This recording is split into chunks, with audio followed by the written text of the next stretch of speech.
So, welcome to the penultimate round of European Individual Women Championship today. As usual, with me is Dragana Nikolovska, I'm Alojzije Jankovic. You will follow exciting day today. Yes, welcome back, guys. We are very excited, as you just mentioned, 10th round. The throne is being decided today. Yes, actually, yesterday was a really interesting round. So many decisive results, but let's go to playing hall. Let's see the cameras.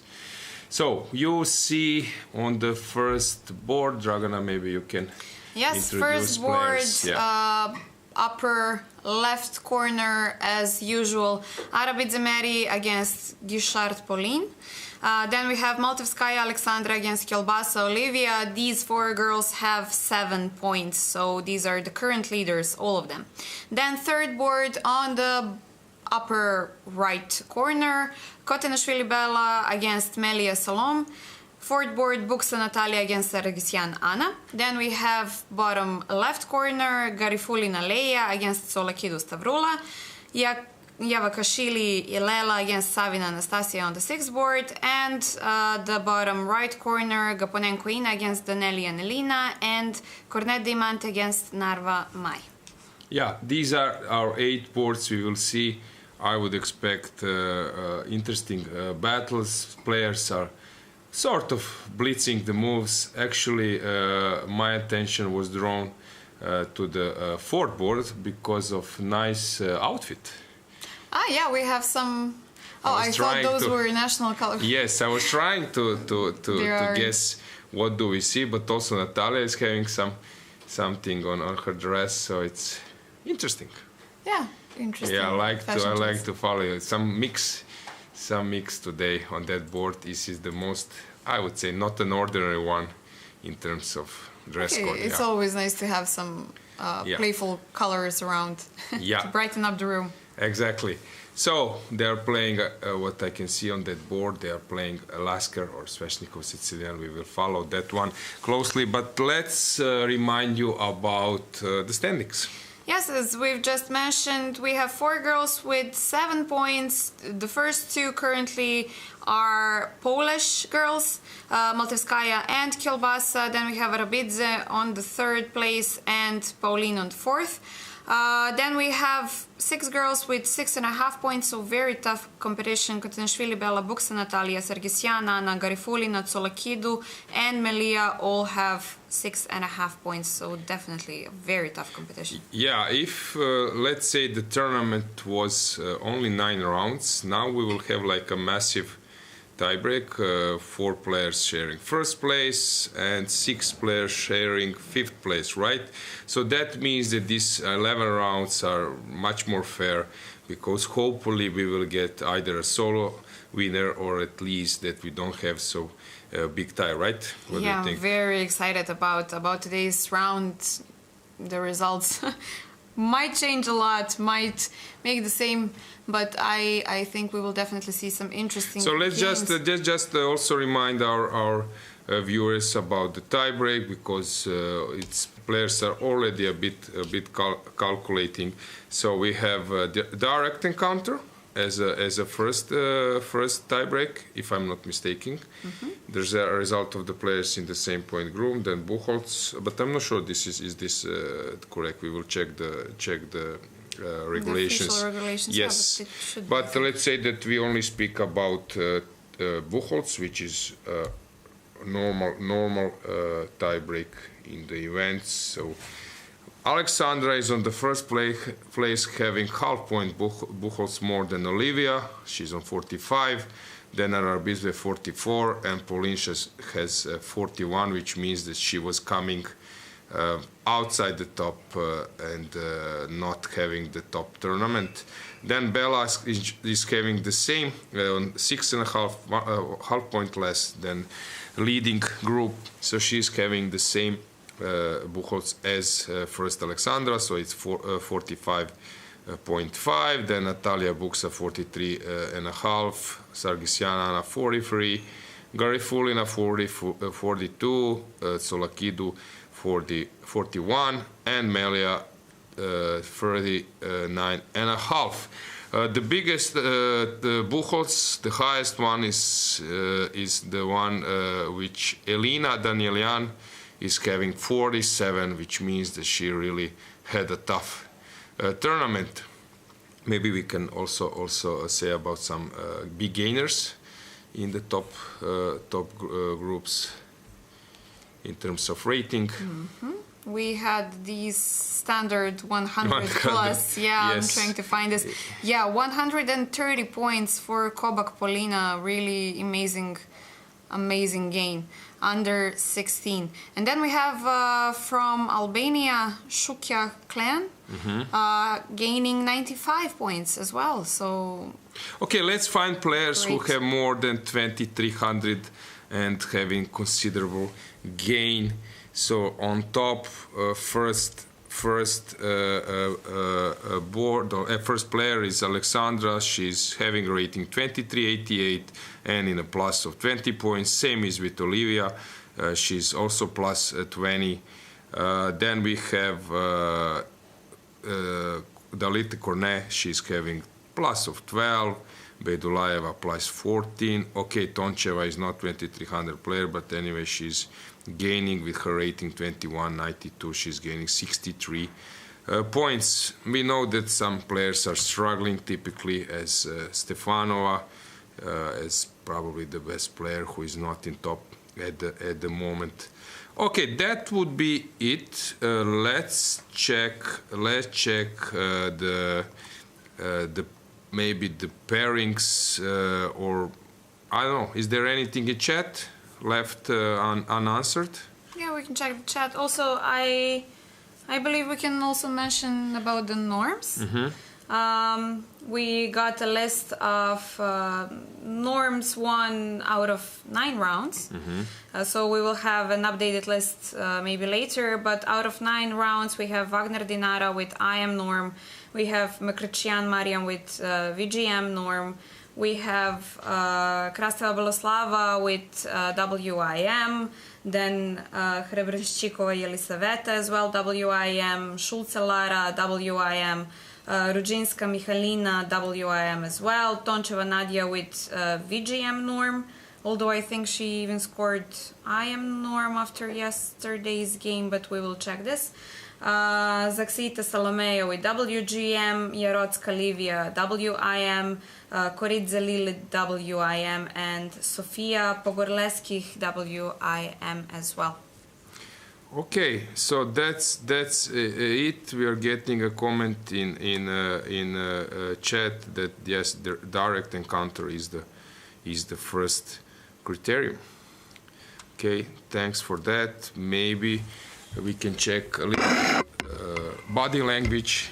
Is there anything going on there?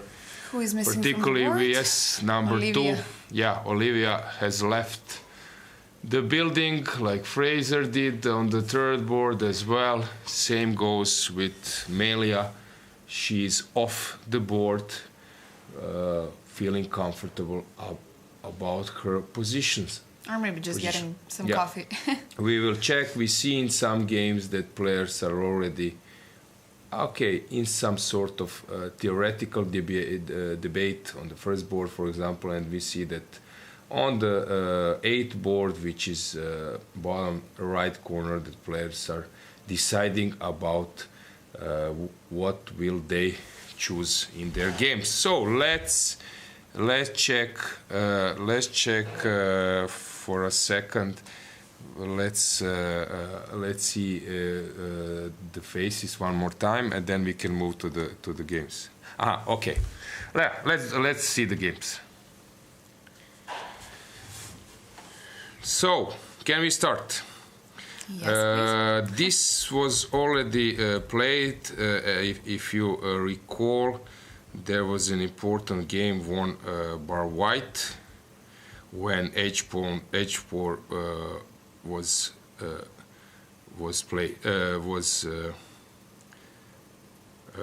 pushed, and then F5. I think all those moves were played.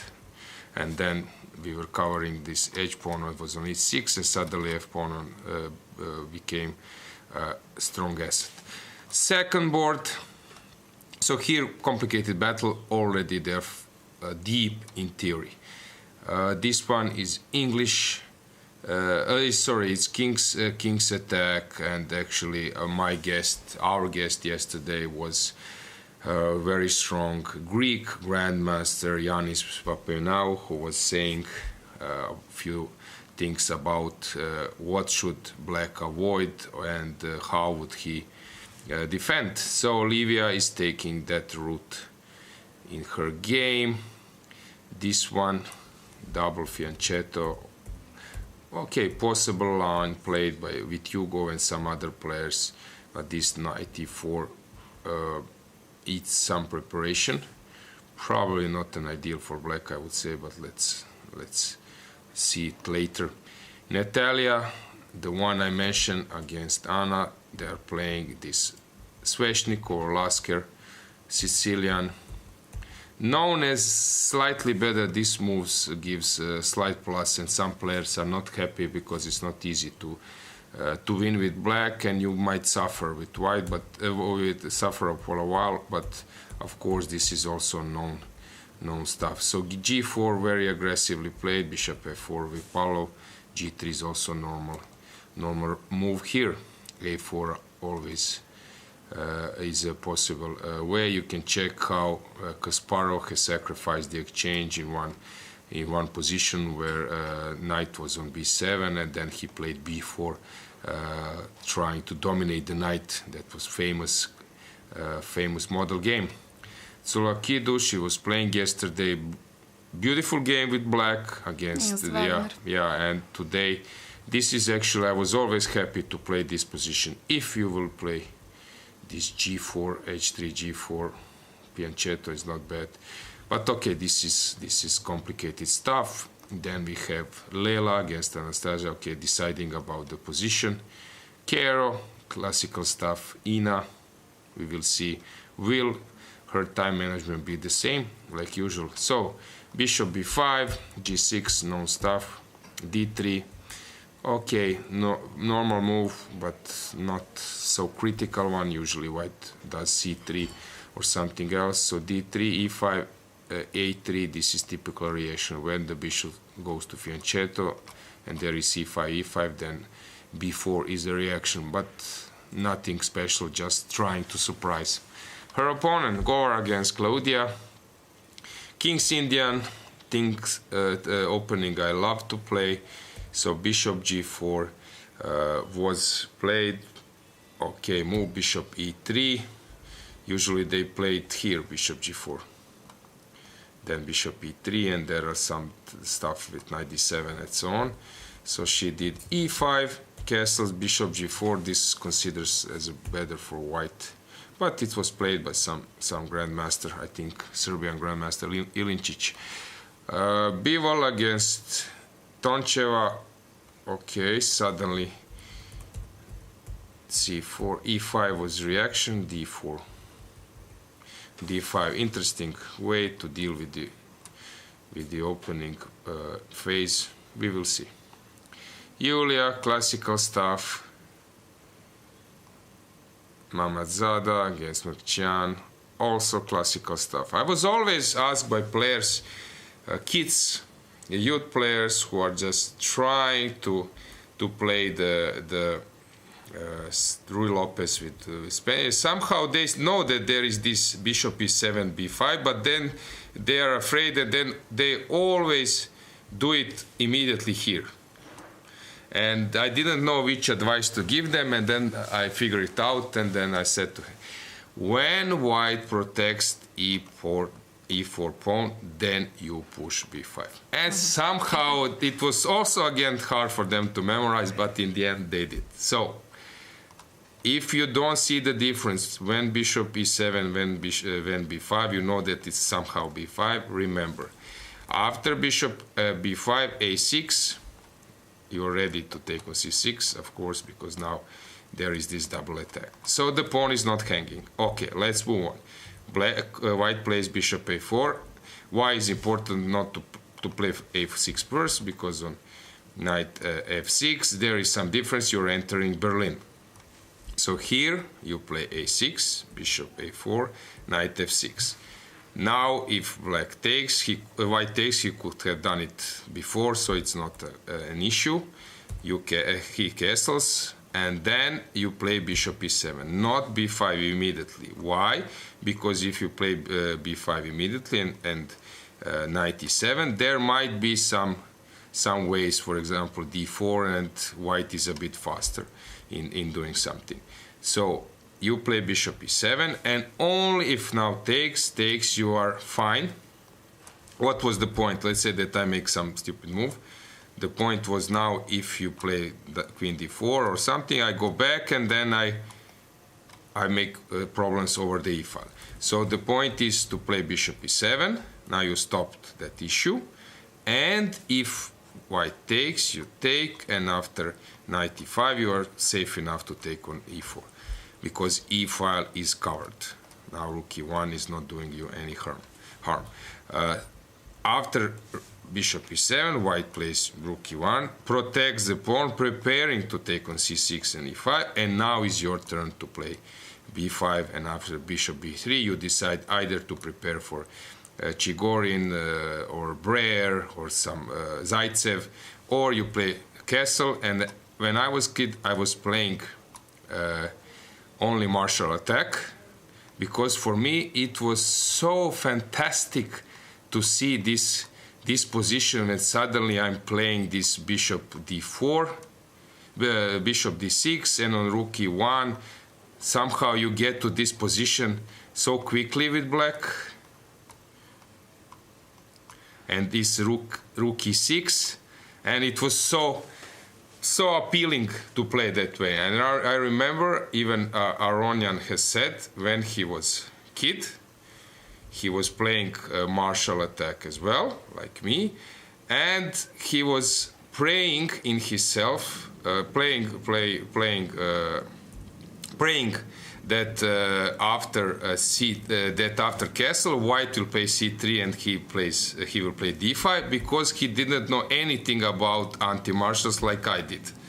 Also, I didn't know anything, and then I was so afraid because all those positions I didn't understand, h3 and so on. So I was also doing the same. I will keep my breath. And after c3, then d5, and then. Everything is. You can also maybe check where it was played. Okay, there was also another thing. There is this line, which was actually how martial attack was invented in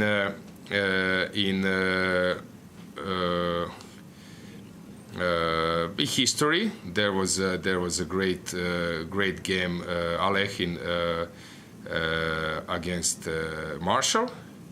No, Capablanca against Marshall, sorry. And it took this route. Instead of c6, he went knight f6, if I'm not mistaken. And now after d4, there are this stuff. Queen h4. And I remember I played once this position.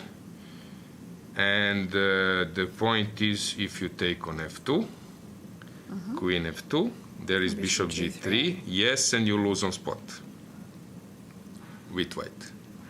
With some sacrifice on f7, right? Yes, queen f7, and then it's a checkmate. And I remember when I was playing, I became a Croatian under 15 and under 17, or I remember it was one under 15, under 15 championship, and after this move, I gave him check. He took, he played king e1, I took, he played this, I played that, he played this, and then I said, check, so that he could hear, this is the trick, and then he realized that it's time to resign. But let's check the cameras, is there anything happening there? Yeah, we already have hands on their heads, already deep in the thoughts.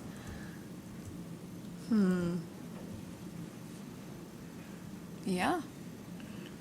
Is there any board you? First board as well, Buksa as well. A bit early to have already that much concentration, or do you think it's just the usual? Yeah, Okay, it's something I'm commenting a lot. If you compare, let's say, men event against or open event compared with women, somehow this level of concentration sometimes in women events, players are so focused from the beginning, which is they're showing responsibility, they're showing they're eager, that result is something which worth fighting for, that they want to perform best. But if that would be rapid, I would say okay. But in a classical game, you have so many on the level. I was actually, so on that level, grandmaster level, really, it's so hard. You have like 4 or 5 critical moments when you need to do anything you can, put your all efforts, all energy in, let's say, 5, 4, 3, 4 moments. And if you are tired at that particular moment, and you are just calculating and then recalculating, coming back to initial position, then moving somewhere, so you are not focused, then you cannot make the brilliances. And I was always commented that somehow they're in the same process from the beginning, which is okay, style they'll take, but that's why we have some mistakes. Like yesterday was Osmak against Buksa, she lost the pawn up position, lacking energy. So of course everyone has their own system, but the game is long. They have already quite strong opponents. I would love to see that the way how they are arranging the process in time management and energy management, maybe in a little bit different way. But that's just my advice. But let's go to the move. So this was a nice trick I gave. Once again, I just here, instead of taking on f2, I gave him this check, and after king knight. Wait, how was it? Now it was not the same, so maybe I gave it before. Because on knight f2 there is also bishop f2, king a1. What is the difference? No, knight f2. Why queen f7? No, queen f7 is winning. I now need to recall. How was it? There is some difference, but of course I cannot remember. Yeah. But you remember the motive, so... Yeah, I remember the motive, but now when I'm watching, I see that something went wrong. How it goes? When this bishop h2, bishop g3 is a trick. Because here, here he cannot take on f7, because I have bishop f8. Takes here. Yes, this is the way. Now bishop h2. Now I recall. You cannot take because you're dropping the queen. And then after bishop g3, bishop h2, king f1, now bishop g3, and when you take, I said check. This is the first time in my life I announced check. You said it out loud. I announced check during a game. So knight a5 is another way. These days you will find so many d5 because everyone was playing martial attack before, but then you have this martial motifs style of when d5 was played in every position, like from Ivan Sokolov's games, Jan Gustafsson game. Now you had first round game, I think, in the match Magnus against Nepo. Magnus was black, and then d5 was played, and then all those computer lines, this king f1 and so on. But here, instead of d5, black played knight a5 first and then d5. So, sideline, trying to get her opponent out of book. We will see. Natalia always playing complicated chess, so interesting game to follow. Krasteva, she's playing King's Indian, bishop g5 stuff. d5, I was playing this with black. I think also it's possible to take on d5, normal position. e5 is another way. We will see. Laura, okay, playing sort of This is sort of French defense. Okay, they switched different. Interesting move order. D4, knight f6, knight c3, Veresov, e6 instead of d5, and then they are there. Transposing, yeah. Yeah, exactly. There was one story when we were in Plovdiv like 15 years ago. It was 15 years ago. No, not 15. Okay, maybe it was 2010 or no, 2010, 2000. Yeah, maybe 2011, 2010. I don't recall any longer. We were playing European Individual Championship, and there was Grandmaster from Serbia, actually Grandmaster from Montenegro, representing Montenegro, Dragan Kosic, and he said, we were a little bit in some bar drinking, and then he was commentating to us that in this position, you know, already after few drinks, you know, black should play here. Everyone's playing queen b6, a6, b5, and so on. Then he said, I know those positions. You should play bishop e7 and castle short. And then we were laughing a bit, like he had some drinks more. No one is playing that way. Everyone is playing a6, b5, and then after after 1 month, you see Magnus Carlsen is playing bishop e7, and all those suddenly you start to all those top players are starting not in a month, let's say in 2 years. Suddenly, like a revolutionary idea from top players, they're playing bishop e7 and short castle, and then you start to laugh. That remember he told us 2 years ago. Yeah, Dinara playing Sicilian. Okay, classic. This one is classical, out of the book, out of the theory. Opening g4. Okay, this is carrot style. Everyone likes to play this with white. We will see anything fantastic to find. Hard to say. Just like normal position. Do you see anything you want to? Yeah, I want to check board number 27, since that's our birthday girl today. This one we will check as well. Sicilian with c3. Please remember 24. Okay. Yeah. 27. Yes, 27 is our birthday girl. Yeah. Yeah, Lehachi Miruna Daria is one of the 3, I think, birthday girls we have. Happy birthday. Happy birthday to her if she'll be rewatching this later. Yeah, we will see. Will she get a present from her opponent? Yeah. Probably. Have you ever played on your birthday? Ooh, tough question. I think I did, because my birthday is April 2nd. Oh, soon. Yes, very soon. Actually, I'm celebrating 40 years, big party. Ooh, I'm preparing. Big birthday. Okay. Preparing this weekend, 50 people, DJ. Looking forward to it. And Great. I was playing usually European individuals, and it was either played on Easter or on my birthday. So it was common, but I don't recall any game that I played. Nice parties before the tournament. I can play. Yeah, I can remember some lines. I can remember tournaments, all the tournaments I played, but I cannot recall any game. And the results, maybe? Really, I don't know. I don't know where I was playing on a birthday. But as I said, European individual, I played many. I played in Kushadasi, Turkey, 2006. Then Kokožul became, as a Croatian player, became a winner that time. I played 2007 Dresden. I played in Plovdiv twice.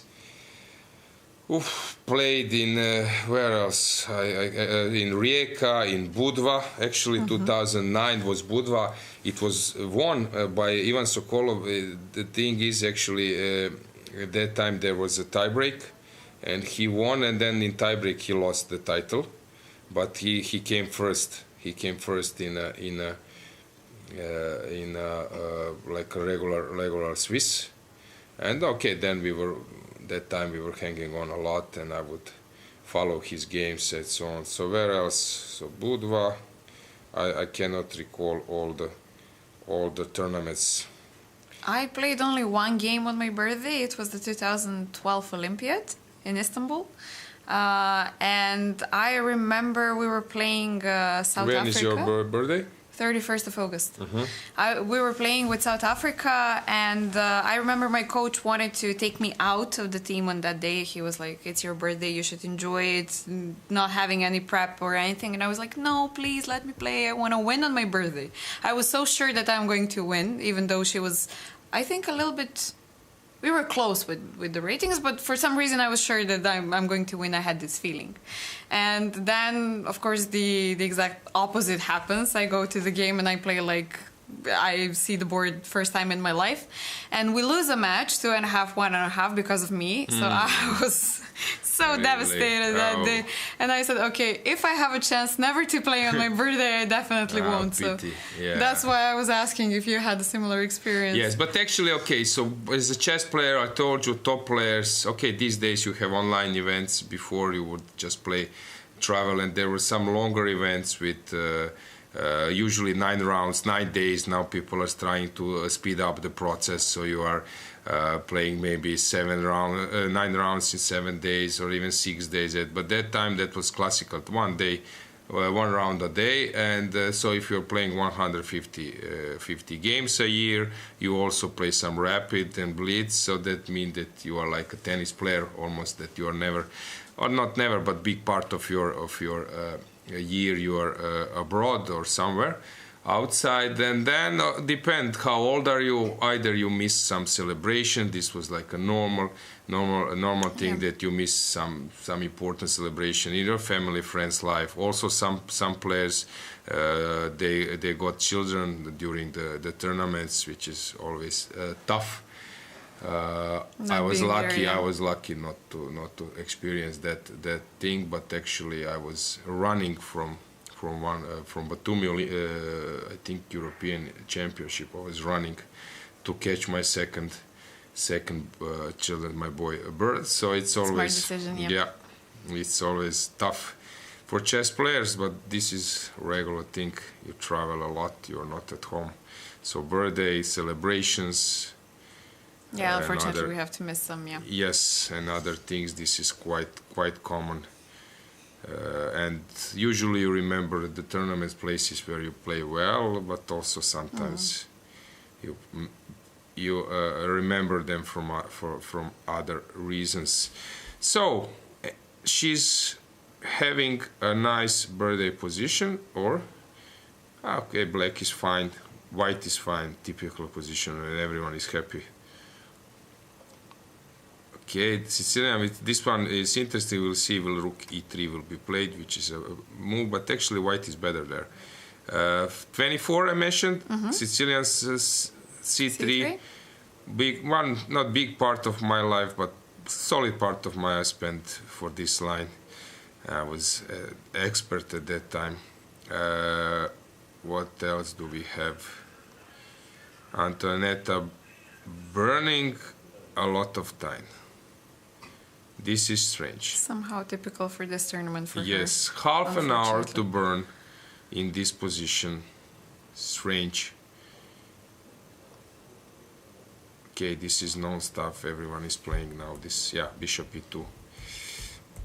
This is known stuff played by MVL, by his coach at that time, Etienne Bacro. Nice guy, my friend. They're both top guys. Okay, so hard to say. Let's go back to the initial pairings. So here first board a mess, prepared. Who knows who is better here? Top preparation.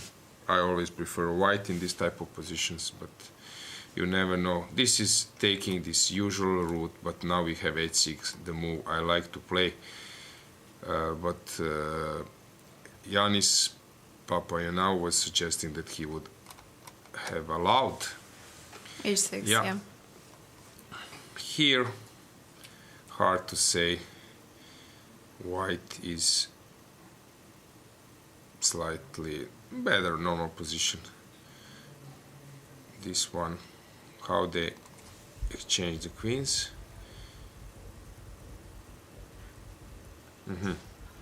This way. Typical. Good for white, good for black. I like black, this type of position, but pawns are not so well placed. Typical. Really, it's not easy to give you any opinion yet. This one looks better for white. Yeah, hard to say. Still, let's just check this one. So she sacrificed a pawn. Yeah, there was one trick which was known from, I forgot to tell you, from bullet games. So c3, d5, e d5, knight d5, knight f5, yes? And then you play a sideline, which is possible to play. You play this, and in bullet games you're probably getting 1 out of 10 this, or 2 out of 10 this move, and your piece up, because people are pre-moving. Yeah, this is typical e4 trick, nice trick for those bullet pre-movers. Yeah. I don't know. Let's check the cameras. Let's see the faces. Anything in chat? Let's check. Yeah.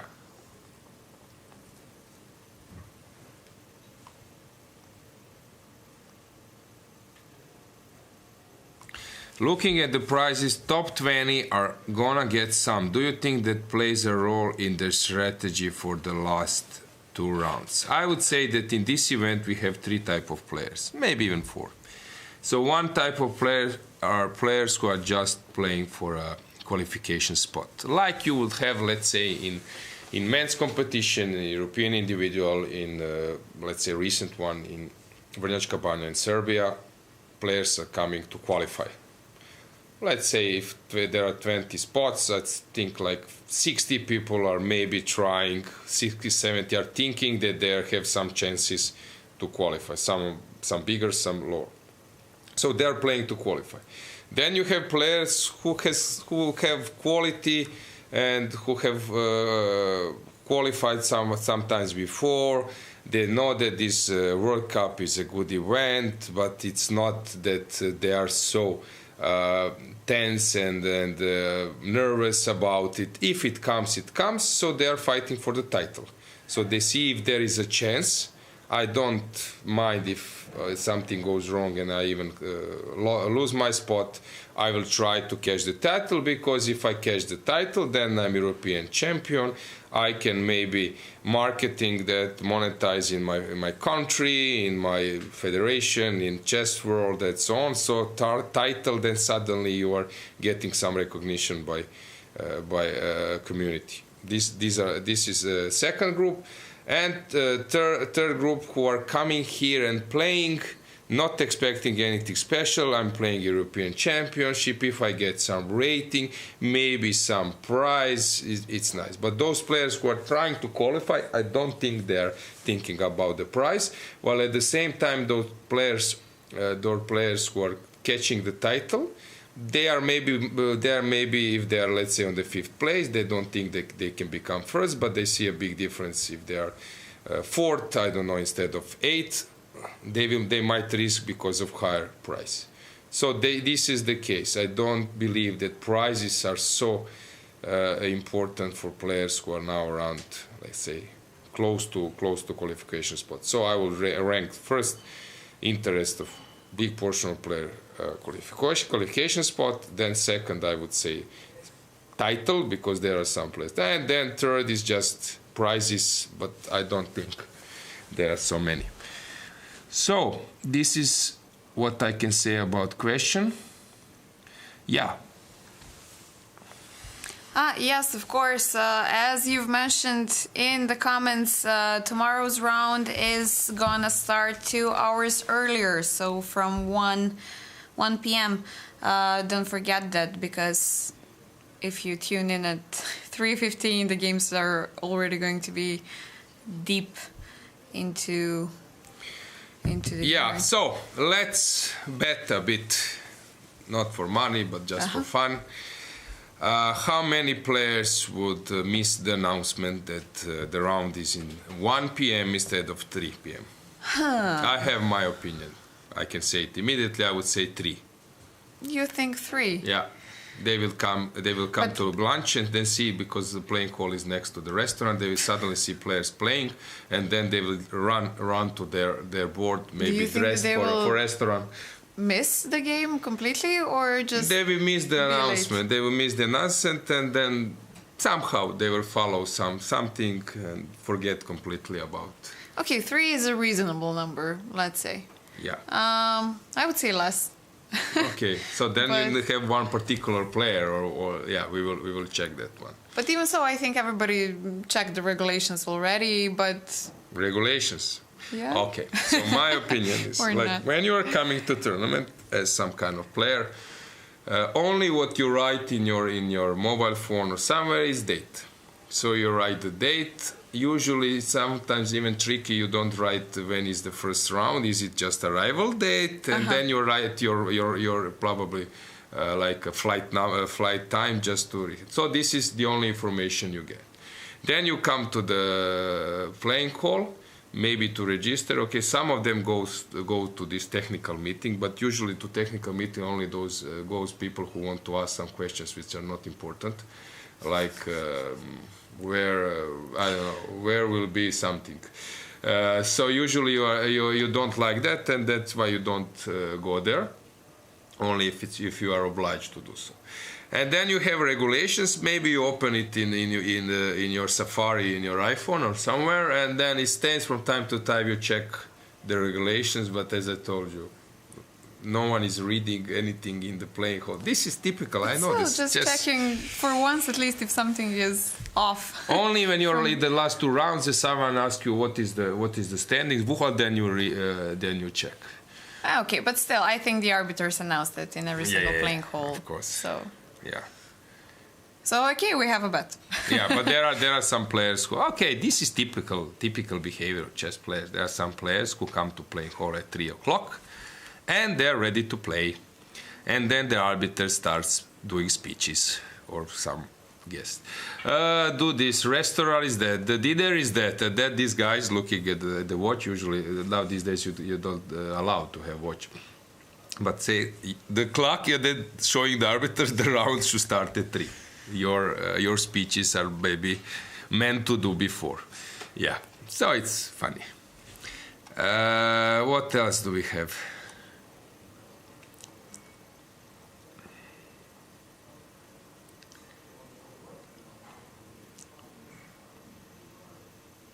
Dress code.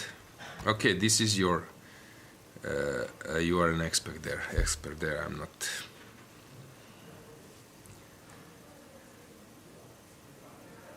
No slippers, hats, something like that. There were some tournaments where complaining because of some obligatory dress code, if I remember correctly. In last year World Rapid and Blitz, it was obligatory for men to wear shoes, pants and a jacket, something similar for women. And it was very hot, so the players complained. What are your thoughts about that? Do you think players should just be comfortable or experienced? Okay, well, first of all, I think the organizer sets the dress code, right? For each event. It should be there is set formal FIDE dress code. For higher level tournaments. No, let's but say, in general, there is in the rules there is a dress code, but sometimes of course, but sometimes it's like a little bit more loose. You can probably recall what has happened during Fischer Random in Iceland, where Nepo was carrying some shirt, T-shirt. Also, there was some T-shirt with Messi. That was funny right during World Rapid and Blitz. Actually, if you now mention Messi and Argentina, since I'm a Croat, I remember how we lost against them in the World Cup. So, and this penalty, which we cannot. Bad memories. Yes. So then when I saw that photo with Nepo and Messi, but that you cannot be rude. You cannot send some message. But okay, this is another thing. Hard to say. Honestly, I would love that everybody... I'm sorry for interrupting you. But honestly, I would love that everybody is wearing a shirt and a blazer. It would look very good for the media as well. It would look good for the sponsors and maybe for some important people coming around to be shown that chess is something let's say, on a higher level, and that it should be. There was one rapid World Rapid Blitz which was played in Saudi Arabia, and in the rules all players were let's say forced or I don't know, somehow regulation oblige players that they have suites, and also I don't know about the lady. It was interesting to see, but somehow many players, they don't think they are like businessmen in terms of some viability and PR. Excuse me, or that there are some top athletes which are wearing some I don't know, like a competitive dress, which usually athletes do. So they think they're a little bit more, I don't know, connected with some, I would say, like IT world, or somewhere where you can be not geeks, but you can be like in your way dressed, and it's not so important what you are wearing, but that the content you are doing with hoodies and I don't know, some shirts. So I know it's tricky, it's hard, because as chess, as a sport, we are somehow maneuvering between sport, which we always trying to make it official. Chess is a official sport, regular sport. IOC, come on, include us in the Olympics and so on. But also we would like to be that we are like a special sport, not sport, but let's say some kind of online thing, also connected with an art. So we might be playing in some museums and top location, which of course athletes or top sports players, they don't do. Also in maybe some scientifical world. So that's why we can, if we are just that we decided that chess is only moving towards sports direction and trying to include in the sports world, then of course all those national jerseys and everything would be encouraged. But these days, I don't know. So you can have a national emblem on a blazer, no? You can have it engraved or. Yeah, okay. Like actually, that. it was. I don't know. It was obliged in some events, encouraged in some Olympiads and so on. I would, of course, also like to see that now we have players who are having like the national colors, which in this type of event, of course, especially in individual, yeah. Some open tournament is not so important. Yeah, photos they don't look. It look like some kind of family gathering. Everyone is wearing what he wants or she wants. Okay, this is now another topic. I was telling you some of my ideas yesterday, a few days ago. This is a topic for management of FIDE, or okay, also for us in ECU, that we try to check which direction we would like to take, and then to see what can we offer to community to increase this branding and so on. I think it's nice for, let's say, like when Magnus was playing and even Nep or someone is playing and having, or Nakamura, having some sponsors, having some shirts professionally dressed. But we will see. It takes a long time, because some players are saying, okay, I'm playing my own tournament, I'm paying for myself, I'm representing myself, I think prizes are poor, I think management is not doing enough to increase the level of play, I don't care about PR, I don't care market. So yeah, I don't have any contract with you, like you have with some clubs or something, which is also, yeah, not uncommon. Common situation. Yes, someone is writing that Aronian always has some interesting clothing combination. Very easy to spot. He's bored during some massive competition. Some of them were joking that opponent then is losing ground with so many colors and different shapes on his shirts, but yeah, it's hard to say. Yeah, depends what you want to sell. Are you selling that we have top sports athletes? Are we have some special minds, not geeks, but let's say minds that have their own way, not ordinary one? Yeah, it's up to us in chess world. But as I said, there is management, there is commissions who can take the direction. Anything else? So ask us, we will try to answer. Greetings to Dragana. Greetings So you are becoming famous. These are our friends from back from Skopje. Greetings back. Okay. Yes, greetings to our viewers. We are glad to have you here. You can ask Dragana also. You don't need to ask just general question or some question which I will answer. You can ask you They can ask you directly. Yeah, but it's definitely useful, all of the knowledge we have from you and all of the tips and tricks and insights. So I'm learning here a lot as well. Thanks. Yes, I'm quite happy. Actually, now we have enough time. We can chat a bit more, guys. I think you agree. I'm quite happy that Dragana joined me for the first time. In this role. And I'm getting some questions, getting some comments. Greetings to my friend from Liechtenstein, Renato. If he's watching this broadcast, he was also mentioning how Dragana is doing a good job. So this is great. I'm quite happy, Dragana, that you tried this. Thank you very much. I'm blushing. You need to stop.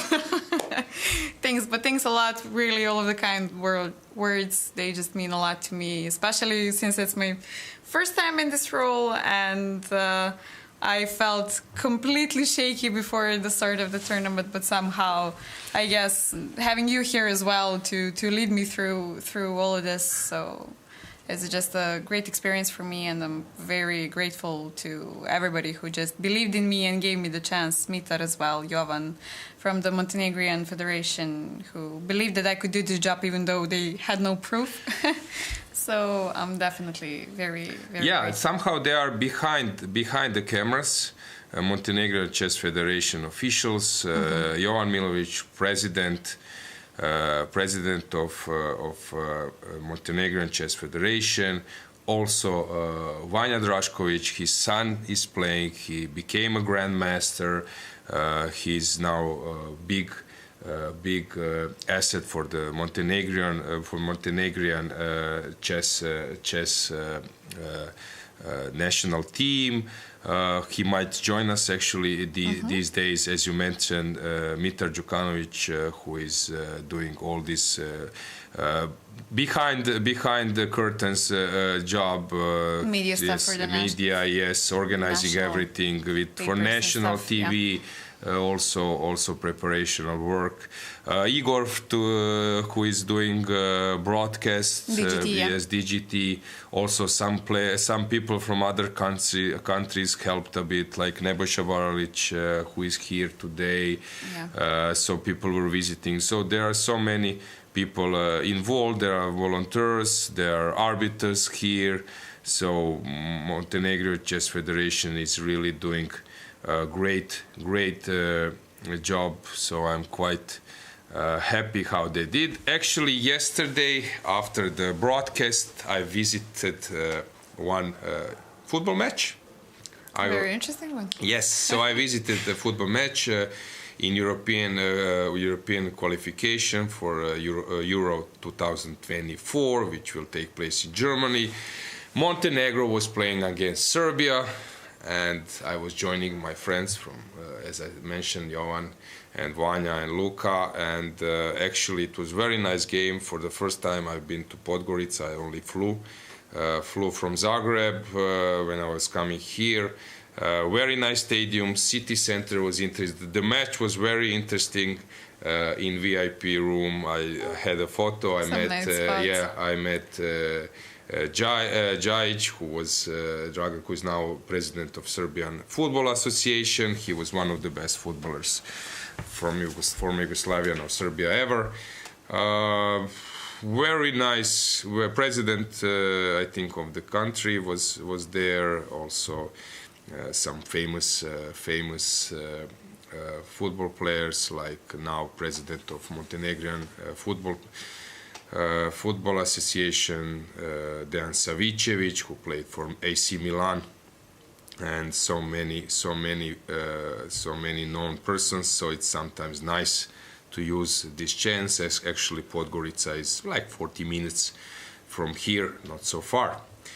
And in the end, Serbia prevailed with two goals. It was, I think, Dusan Vlahovic scored both from Juventus.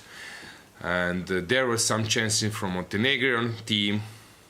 They had some really close to 100% chances, but they missed it. But in the end, very nice visit for me. Did somebody take a photo with you saying, I recognize you from the Yes, this is interesting actually, as I'm having this commentary on Croatian national TV. Mm-hmm. First it was every Sunday 8 o'clock, now it's every Saturday 6 o'clock, prime time actually, 20 minutes Croatian national TV, third program. Actually, I don't think that, okay, in Montenegro there have some guests, but I don't think that there are so many countries in Europe who do have this 20 minutes. I'm showing the games, old school, with a board, not with digital way. And actually I started with that in 2015. So when you are every week on television, of course, what to do? People start to recognize you, and it's always funny when I go somewhere to some, I don't know, shop or some public institution, and then usually the type I was interested, I was quite shocked a bit who are the profile of viewers, and then suddenly I'm getting so many. But usually these are people who are having sometimes while they are doing their job, waiting for something and so on, and then I'm coming to those institutions, and then suddenly the guy is looking at you, and then I immediately and I said yes. Yeah, it's me. Yes, you can come take an autograph. No, it's not. But actually, it's funny, and then because it's Croatian, it's all a Croatian program you can watch in Montenegro, and so I'm getting messages and comments also from former Yugoslavia, so that people are following this commentary where I'm actually doing my work. 3 commentaries are the most memorable when I'm always doing Fischer, also some renowned grandmaster from former times, world champions, but also I'm doing some current new games. And actually there was three I would say 3 topics which are like the most memorable one from non-chess players. The thing of this commentary is to attract non-chess players.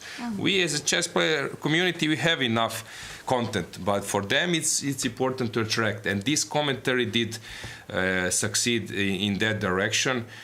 So people who are not chess players started to watch chess and started to play and so on. So maybe chess.com can say that I did a little part for them, because all those people started to play. So 3 topics. One topic is Judith Polgar, genius, Laszlo Polgar, taking them out of the school, doing their private way of education. Genius is not be born, genius you can make it, and so on. So this for them is fantastic. This is first thing. Second was Alpha Zero against Stockfish. When I make some C3, when Alpha Zero makes some C3 move, and then after 15 moves you see the point of that, which I said it's beyond my horizon of understanding, and then for them is, wow, how come Grandmaster doesn't see something? Yeah. And this is a recent team as well, so it's exactly up to date. And third was Fischer random. When I was showing Nakamura against Carlsen, then I'm getting this Fischer random. So you're showing also Fischer random. I showed one game, Fischer random, and then I explained 960 positions and so on. For them, it's oh, what's that Fischer? How this king is now not a regular spot. Oh, awesome. So those three topics are most memorable. And actually, I have one. There were some guys who are using those TV commentaries and putting them on YouTube. I think that one commentary on YouTube is now more than 600,000 views. Something like I made some tricks in the opening or something. It was like 6 years ago. Yeah, but as I said, for me, I was promoting chess. I'm trying to promote chess. Somehow people started, actually for me it was not so common to get into that role that suddenly a chess player is recognizable. So, yeah, it's okay. not so you understand the point. Yeah, you understand the point when people, yeah, when people start now to ask you and comment. Okay, this is somehow people when you're on TV think that they know you. Yeah, so this is the thing. But I'm quite happy that one chess player can. Not that we are somewhere in the back. So yeah, but it's a good thing for the chess community as well. If one player gets recognized, then more and more will get recognized, and basically, I think chess on its own will get more recognized. Yeah, exactly. And what can do? You can promote players. You can send your topics. You can maybe promote some activities. Now you have a regular channel. And actually, I was surprised in our newspapers that once in 6 months, the guy who is a big columnist would write about this commentary, saying it's interesting like boxing games, boxing matches. So I don't know, but it's not easy for grandmaster, my profile, to go down for non-chess players. But there was one thing. Sometimes you get these things which encourage you. For example, I was asked by blindfold players, can you please, when you are showing, okay, one coach actually sent me that message, can you please, when you are showing the moves on the board, can you say the moves as well? Because so actually they are following. I didn't know this. So this I said, of course I will do. Yeah, I was a bit, I didn't even know that they're following. They're following, and sometimes, let's say I don't know, making, not on purpose, I would showing the moves, and suddenly I don't say one or two. Yeah. But the funny part is that now people are sometimes watching this and on internet, and then I'm getting like tips. As I mentioned, I was Zvonimir Boban, a great football player. He said, I was watching your commentary at 3 in the morning in that game. Can you? Of course, I don't know because I shoot so many. What about that move and that? This was fantastic and so. So maybe you have to rewatch your own. I won't. But actually, I would love to see this in every country in Europe, because they said that this commentary, TV commentary, is the only thing which people are looking from 7 till 77, and no gender difference. If you are watching, for example, some cooking show, okay, not every type of people will look. If you are putting some football matches, maybe ladies will watch something else, or some So it's the only thing where we can attract the audience of 7 till 77, which I think is a huge we step. had something similar back in Macedonia. Risto Ničeski was doing a commentary on the national television, and Ljupčo Andonovski recently as well. They were, of course, doing a great job, and people from older generations who would recognize him as well, and they would say like, I loved the show, and you just have some general chess knowledge throughout the country with these shows, which I think is a great thing. But unfortunately nowadays we do not have something like that, and this is big pity, and I encourage the institution and TV national TVs that they somehow try. I know that in Czech Republic they were doing something in Montenegro that was famous, Božidar Ivanović, who is a grandmaster who was doing that in some countries as well. But I think this is very important, and I'm proud now from already. First, I was not the one who started that. Davorin Kuljašević, Croatian grandmaster, who is doing this from 2013 till 2015, and then I jump in. So already 10 years. Already 10 Quite years. History, Except in summer they are just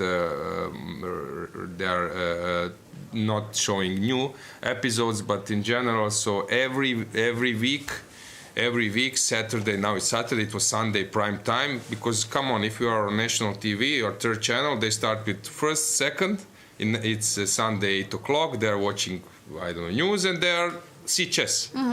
And there was some funny stories. For example, there was a story that they repeated the same episode twice, but not in a row. Somehow they made a mistake, and then the guy was sending, there were some emails, and then this director of the third channel I was surprised that people are watching, actually. Now he was making fun of that. So there were some funny situations, as well as sometimes making some wrong moves, because I need to, it's not easy. Who was not doing this? Because on camera, on TV is special format. You have fixed time.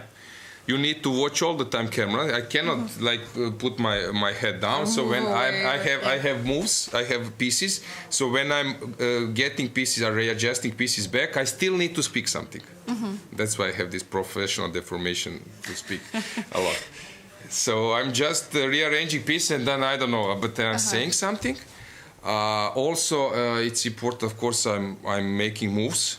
So I'm showing something, I'm going to lines, I'm coming back. It's not like on computer that I just press. Clicks, yeah. So and sometimes I'm shooting 5 in a row, so it's not live. So I shoot 10 episodes in 2 days, so I need to remember five games. And the thing is not easy to choose, because you have 20 minutes to choose the right game. Because some games are lasting 80 moves, some lates are too short, too long, not interesting ones. So I need to find the right game. I know I need to rearrange it somehow that it will last for 20 minutes what I speak. It's not easy to guess, and then they are showing me 5 minutes. The guy behind camera is showing me 5 minutes. Got it. Yes, and then or 2 minutes, and then I need to finish it and so on. So it takes some experience, and also when you are every week on TV, you don't know what to wear, actually. The biggest problem. Yes, every week you need to. Okay, people are not repeating, but come on, later they might. Your wife can help you with that. Yeah. So you have coverage. Yeah. So this is something I'm doing. Actually, I will shoot just after this event. They invited me to make new episodes, so maybe I will include something from this event as well, and then I say some story, choose some game. This one from Kielbasa with the king. Yeah, going king from walk. D2 Yeah, to this is a H3. favorite. It's a good one, right? This is already a favorite. Yeah. Let's check so guys, you can ask me what you want. I can tell you more about activities I'm doing, Dragonize. Sort of becoming your regular suspect at the chess events. Hopefully, you will see her more. What the future brings.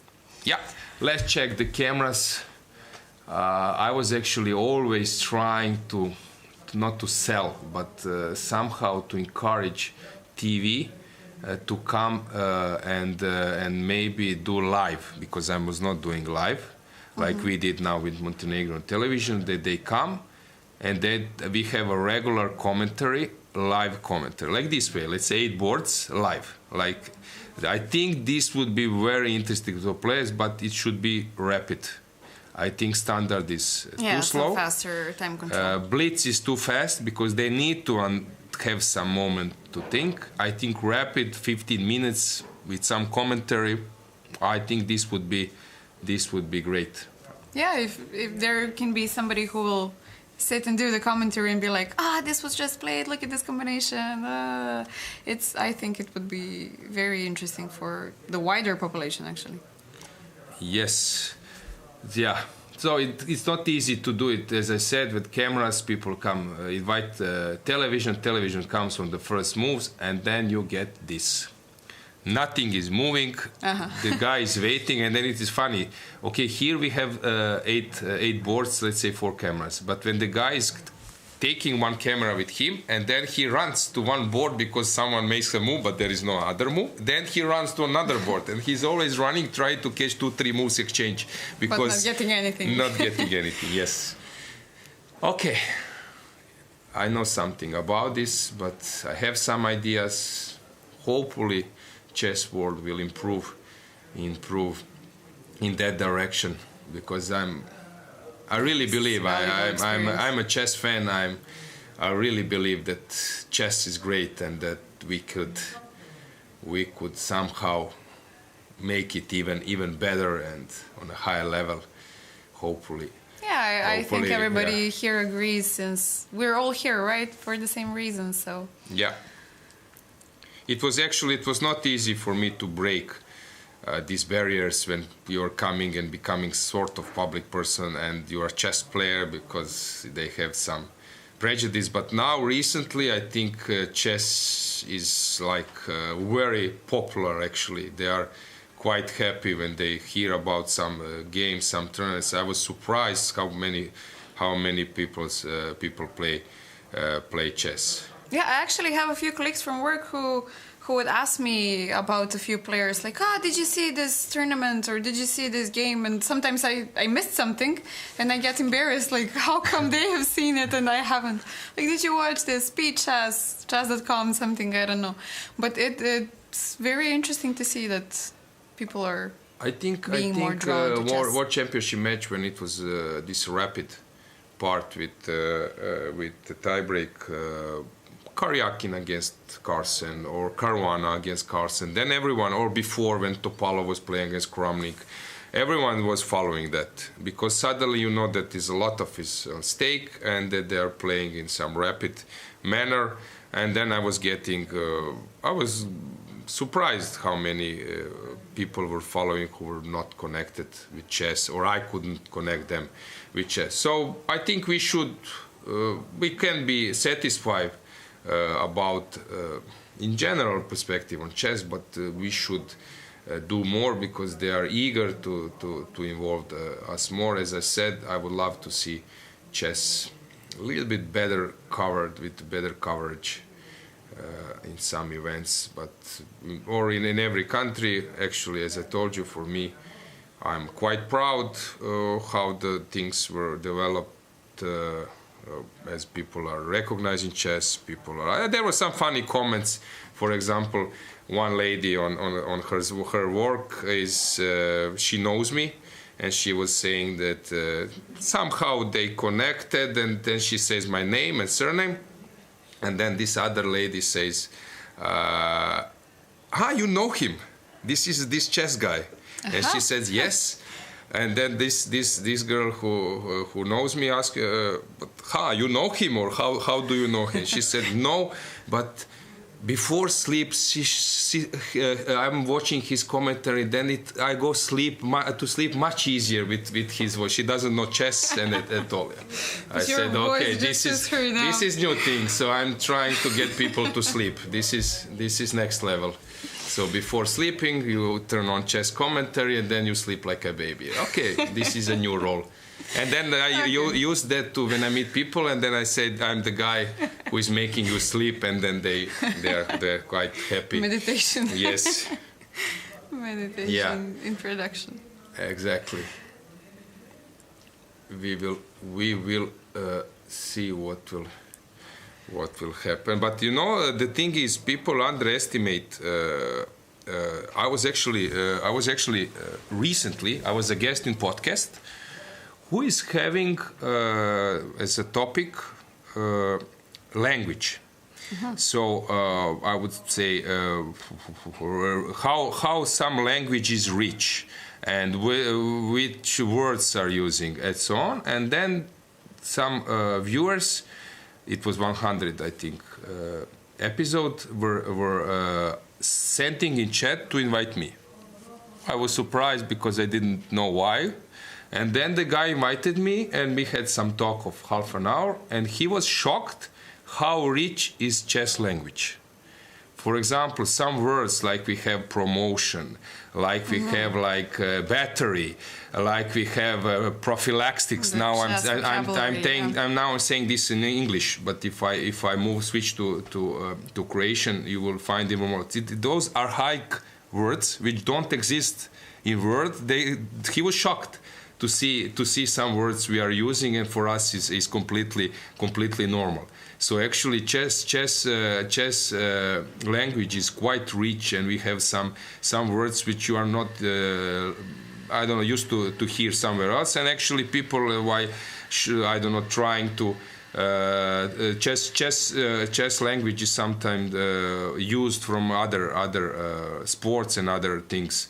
Like sometimes they are saying chess game and stalemate and so on.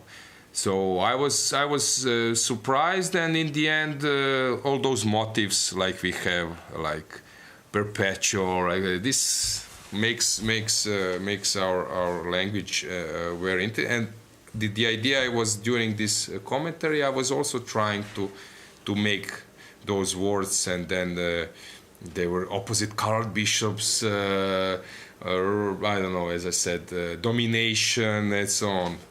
So that's for them. It was interesting. Promotion. When they see this word promotion, it's like you finish faculty and suddenly you're promoted. And yeah. There was a funny note.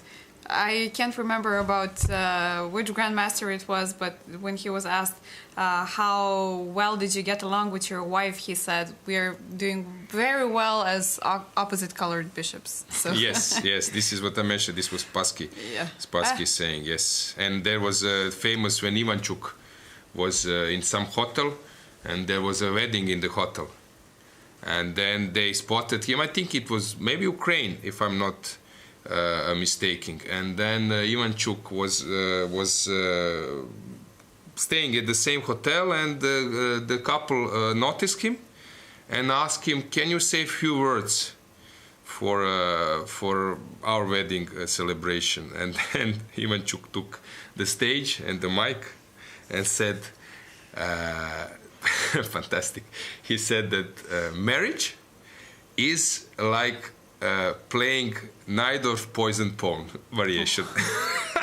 And that was it, to encourage a couple. So guys, you are playing Queen B2, poison pawn Najdorf. We will see what will happen. There are some perpetuals, but yeah. Managed to survive. Yeah, so we are getting Zugzwang, for example, exactly. This is typical Zeitnot, Zugzwang, and so on. Zeitnot people were used in regular life. But these are all things like this Zugzwang is one of for example, fortress. Who uses fortress? Nowadays. Yeah, for chess world it's like normal that you say fortress, but actually fortress, if you translate, is not giving you so much as now this. You just say fortress is enough, but someone will say you are building fortress, which decide who is having more material wouldn't be able to crash, to break through it. What the hell are they talking about? Yeah. I was saying, you're building the wall. It's as I say, it's quite rich, and it's I cannot maybe explain so much in English, but I was shocked when he was asking me, can you prepare? For example, I was sacrificing the exchange, and so for us it's completely normal. But for them, this sounds like really like. It will become normal with all of these chess TV setups. It will become more and more normal. So let's check the game, because someone says this guy is using broadcast to tell some stories. But we have to give you guys something more than just. Yeah, I'm joking. Yeah. This is what I like to share. This is something you cannot read in general, but okay, you might find it somewhere. As I told you, moves. These days, you turn on engines, you can find it everywhere. But this personal stuff, like Papa now was sharing, or actually about you, Dragana, your experience on your level, woman chess. It's something nice. People, I would love to hear more. So. Just do it. I also believe that the personal touch, the personal view is always. That's why, for example, when I'm speaking about football and then I'm discussing with player who played at some Premier League FA Cup final, my friend Silvio, 80,000 visitors are watching the game, and to get this feeling, to get some detail, how they come out, how they prepare, what was coach telling. For example, 1998, he said that Netherlands was the strongest, much strongest team than Brazil and France, and Croatia and France was first, and that time with Zidane and so on. And I'm getting those tips, funny stories. This is, I think, like really big, I think, advantage, and that's why now those podcasts are getting more and more popular. Because people are sitting, people are saying anecdotes which you cannot read after the game when he's saying that they played well, and most interesting part. So podcast, we have chess podcast, sort of, or no? Not much. Who's doing it? I was at one or two podcasts. But sports, not chess podcast. Okay, do you count in Twitch as a podcast? Yeah, whatever. That some player, like top 10 player, can come or I don't know, top 10. Like, let's say I'm always mentioning my friend Ivan Sokolov. He comes and he speaks about the experience that he played in Manila Olympiad and got married with Filipino girl and so on.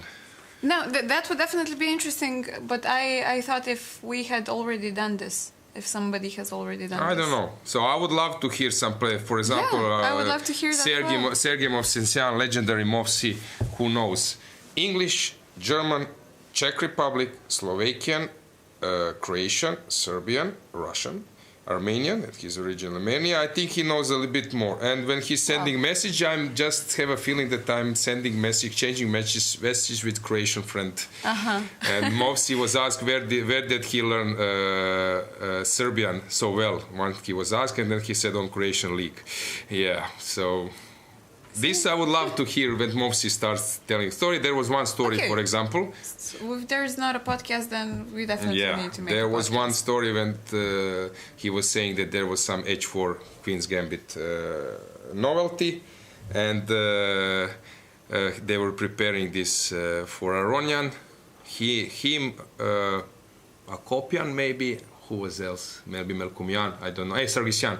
They were preparing some variation, and Movsi played H4 because he's that type of player, but he's not a D4 player, he's an E4 player. But it was D4 position, but they are gathering the team, Armenian team, and they were making some analysis, and then he plays H4 in the Queen's Gambit. And then Aronian was always, he said to me, Movsi, that Aronian had this way that he first start to criticize your idea to see how strong will you stand behind it, and say, come on, what are you doing? This is bullshit. Yes, come on. And then each H4, G4, and Movsi was somehow standing behind him, and then Aronian concluded this is really worth trying. And then first round, I think it was like they were preparing for World Teams Championship. First round, they were playing against Russia, and then Aronian said, "I won't play this line. Kramnik will somehow get over it, get out of the problem. No, I don't want to play against him."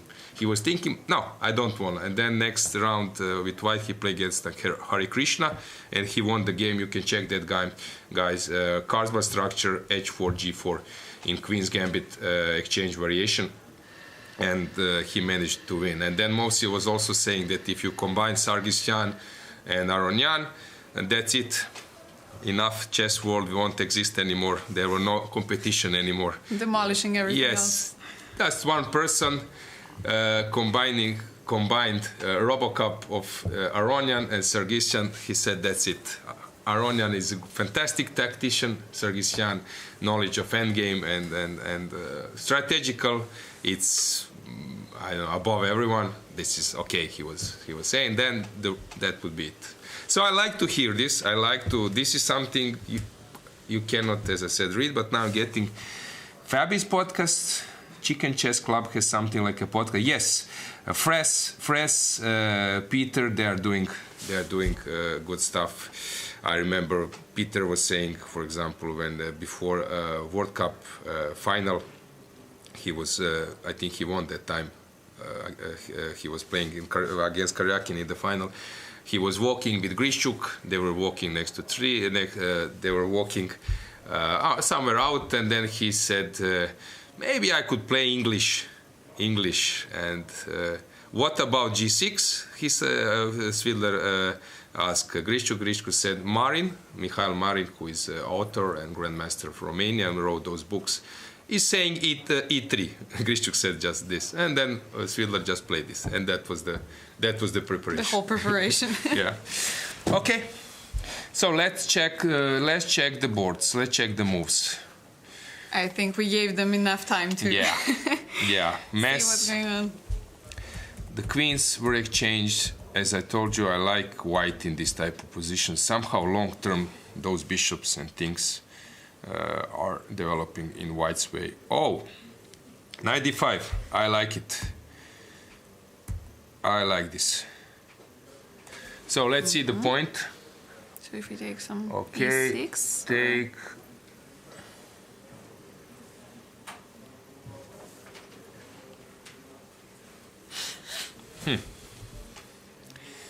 Whoa. What's the point? Maybe this is the point. I'm not sure. But then if I play this move order, you run away. But I have bishop s3, so this is a point here. Something is going on here. Probably now taking here, and maybe this is the one way to keep the initiative. Second way would be that you play e6 immediately. You play bishop d6, so the and queen then cannot go to d8. I take on d5. I'm not sure about this. And you block with knight e7, and some knight e5 comes. Complete mess. I don't know. But let's believe her. Knight d5. I like this. This is a move of champions. Not to playing knight c2 and then maneuver forever. Arabidze, I forgot. No, I did. Here, black is fine, white is fine, but black is a little bit more fine. This one, hard to say. In a drawing margin, this black should be perfectly fine here. I don't see anything. Actually, Stavrula is working with Papa now? No. Currently not. As far as I know, currently not. He mentioned yesterday that they were working for 5 consecutive years. But now she's in the US studying, so maybe, I don't know if she's working with somebody and who is she working with currently, but yeah, she definitely works with him. Because what I want to say, I see in her game this signature, this fighting, but also I would say that this process of thinking that she has some really nice background in her games. So I noticed this. She's not playing like this computer style chess. If I would need to choose some players who are not playing computer style chess, probably that would be Lilith, Murcian, and her. But Stavrula even more in some different way, a little bit more aggressive way. Lela is doing fine.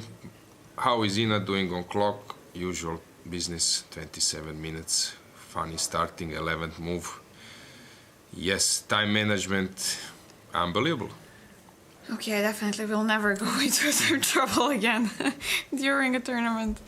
Yes. Sitting from here just looks definitely... Here, what's going on? Knight c3, usually when you're taking after your opponent did, you should be careful. It should just better for white. Just better for white, it looks, even in some, if I take on c3, I have some compensation, but probably she's also thinking about some moves like this, which is probably not. No, queen. I start to blunder queens, which is not a good sign. But anyway, this should be white, better for white, probably. Although I'm pawn up, I'm not sure any longer. This is better for white. Pass pawn. Complicated. Nice tactics we have, right? So Murcian is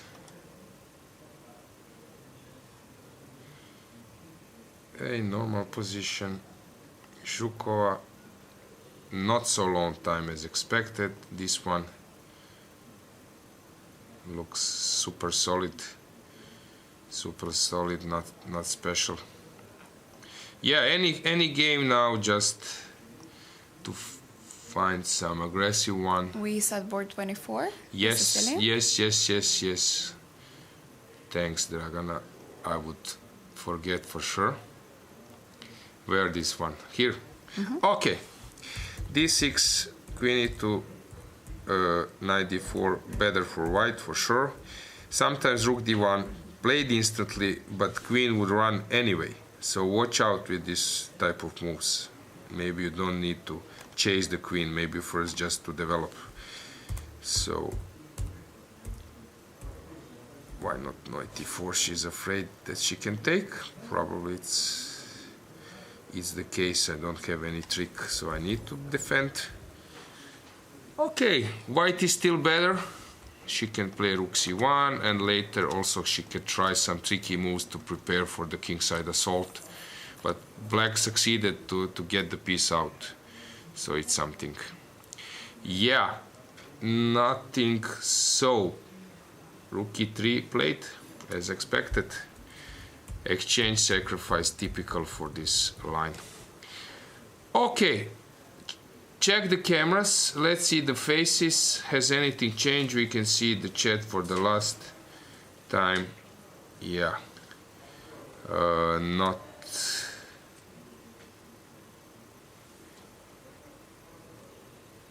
Yeah, that's it. So we leave you with the cameras. Let's go for a break. Stay tuned, guys. We'll be back soon. Yeah.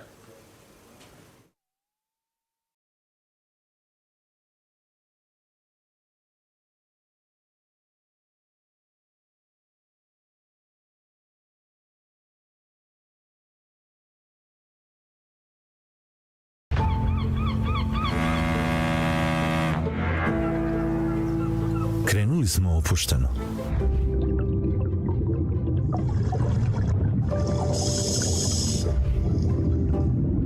Onda smo pojačali tempo, jer smo osjetili da možemo više. Bilo nas je sve više i više. I to nam je dalo snagu da idemo dalje i još više. Uvijek tu, jedni za druge. Pravi prijatelji na istom putu.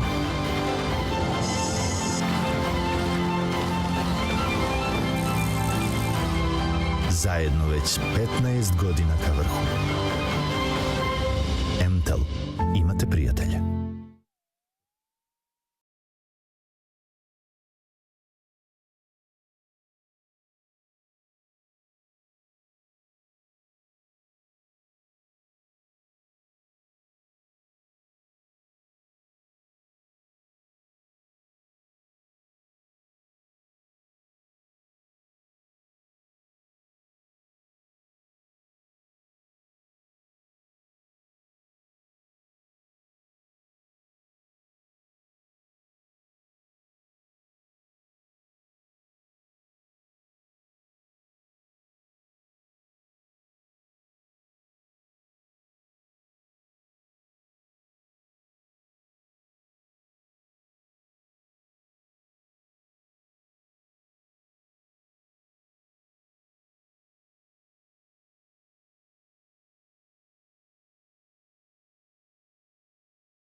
Guys, welcome back. We have a very special guest in the studio today. We mentioned that it's her birthday.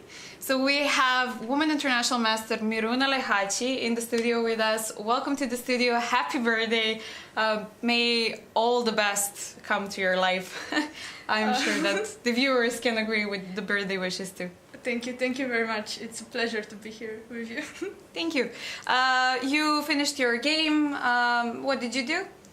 I drew. It was not so difficult game. It was kind of equal the whole time. But I'm glad I got a positive result on my birthday. So yeah, we were actually sharing some ideas about this playing on your birthday. Is it the first time that you play on your birthday, or have you done it before? Yes, I think it's the first time, and it's the first time that I'm away from my family. So it's a bit very strange, huh? Yes. Do you like playing on your birthday? Not really. I like Not doing other really. things on my birthday, but it's fine. We have to do what we have to do. Yeah, of course. Okay, so if some other occasion arises, then we hope that you win, but still draw is a good result. How is the tournament going so far? The tournament is not going the best, but it's not going bad either.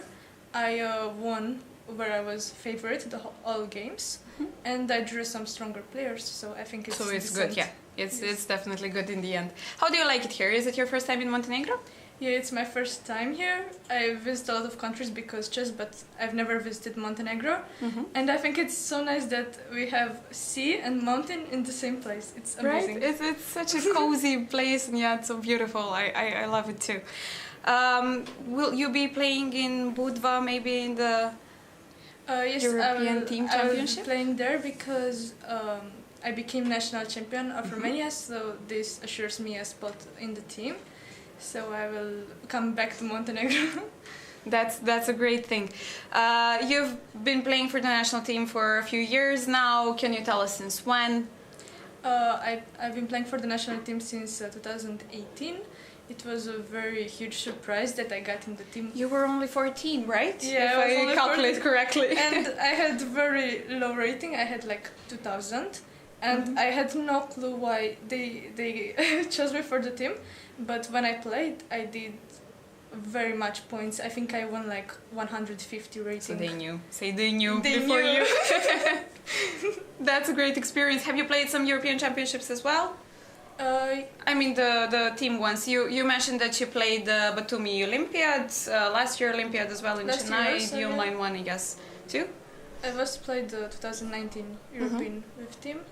And there I also play good. I always play good with the team, I don't know why, but I think it's the chemistry that we have that makes me play very good. Yeah, you have some kind of bigger motivation with the national team, especially. You're from Romania, so we've talked a little bit about with some previous guests about chess in schools. Could you maybe share a few ideas that are going on, or do you have some kind of program back in Romania for primary schools? We have a lot of programs like this, especially in my town. I think that pretty much every school, especially primary school, they do chess, which is a great thing. This is how I started to play chess, because I had a program in my kindergarten, so it can bring a lot of new people to chess. And also, for example, my classmates that are older, they are so passionate about chess. If you go in trams, you see people playing chess. There are people that come to me and ask me, what book should I buy? So they are really passionate.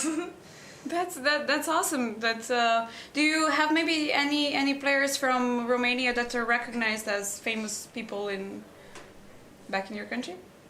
I don't think we go that far, but I've heard a few times that they were stopped on the street, so this is... Okay, so that's thing, yes. definitely a start. Okay, so maybe you become the most famous player out of them in your bright future, I'm sure. You've mentioned that it's her 19th birthday. I'm sorry that I'm telling the years, but you're still young, so I believe it's it's still good. So you're still in high school. Any plans for the future, do you know, or are you just waiting to see where it will take you? I cannot do that. I don't have the luxury to just... But plan is finish high school, and then I want to go to business administration college in Romania, because I want to continue playing chess, and then it's easier from my town to continue. And when did you start playing? How old were you? I was 3 when I started to play because wow. my father taught me how to move the chess pieces. I don't even have that memory, so. And then in kindergarten, as I said. As you said, yeah. Yeah, and the teacher saw that I was very talented, and he told me to go to a chess club. Any chess clubs you're playing for now? I play for a club from Iași, CSM Iași 2020, and yeah, that's the club I play for. Just Okay, okay. So we definitely hope to see you back in Budva once again. Guys, thank you for being here with us. Thank you very much for the this invitation. sweet interview. I love having you on your birthday here, so it's a pleasure for me, definitely. Stay tuned, we'll be back soon with another guest and another surprise.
Welcome back, guys. Welcome back to the studio. We have another great guest with us, the most recent Montenegrin Grandmaster, Luka Drašković. Luka, welcome to the studio. Thank you very much for inviting. It's my pleasure to be here.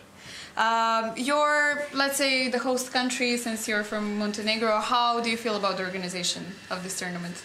Yeah, I think, okay, I can be probably subjective, but okay, I feel everyone is happy about the guests, so I think it's nice and everyone is having a good time here, and of course games looks amazing and the standings shows that as well, so I'm happy that we have such competition here, and it's a really big pleasure, yeah, to also see these games in live.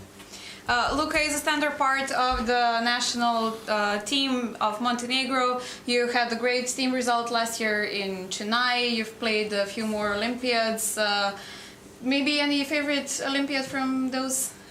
Yeah, okay, probably last one in India. Yeah, I think that I had some very bad streak, like 3 losses in a row. So that was like a kind of disaster tournament for me. But last game I won against Denmark with 3 draws. So it was kind of big happiness for us and joy, especially for me, like to come back after this tough tournament. So it was at the end a very great result for us, and okay, the best in history, as you said. So probably that one, but okay, also Olympiads are always, very nice to be present and to play in the same playing hall as with world champion and many other top 10 and top, I don't know how many guys. So it's kind of nice to be on those tournaments.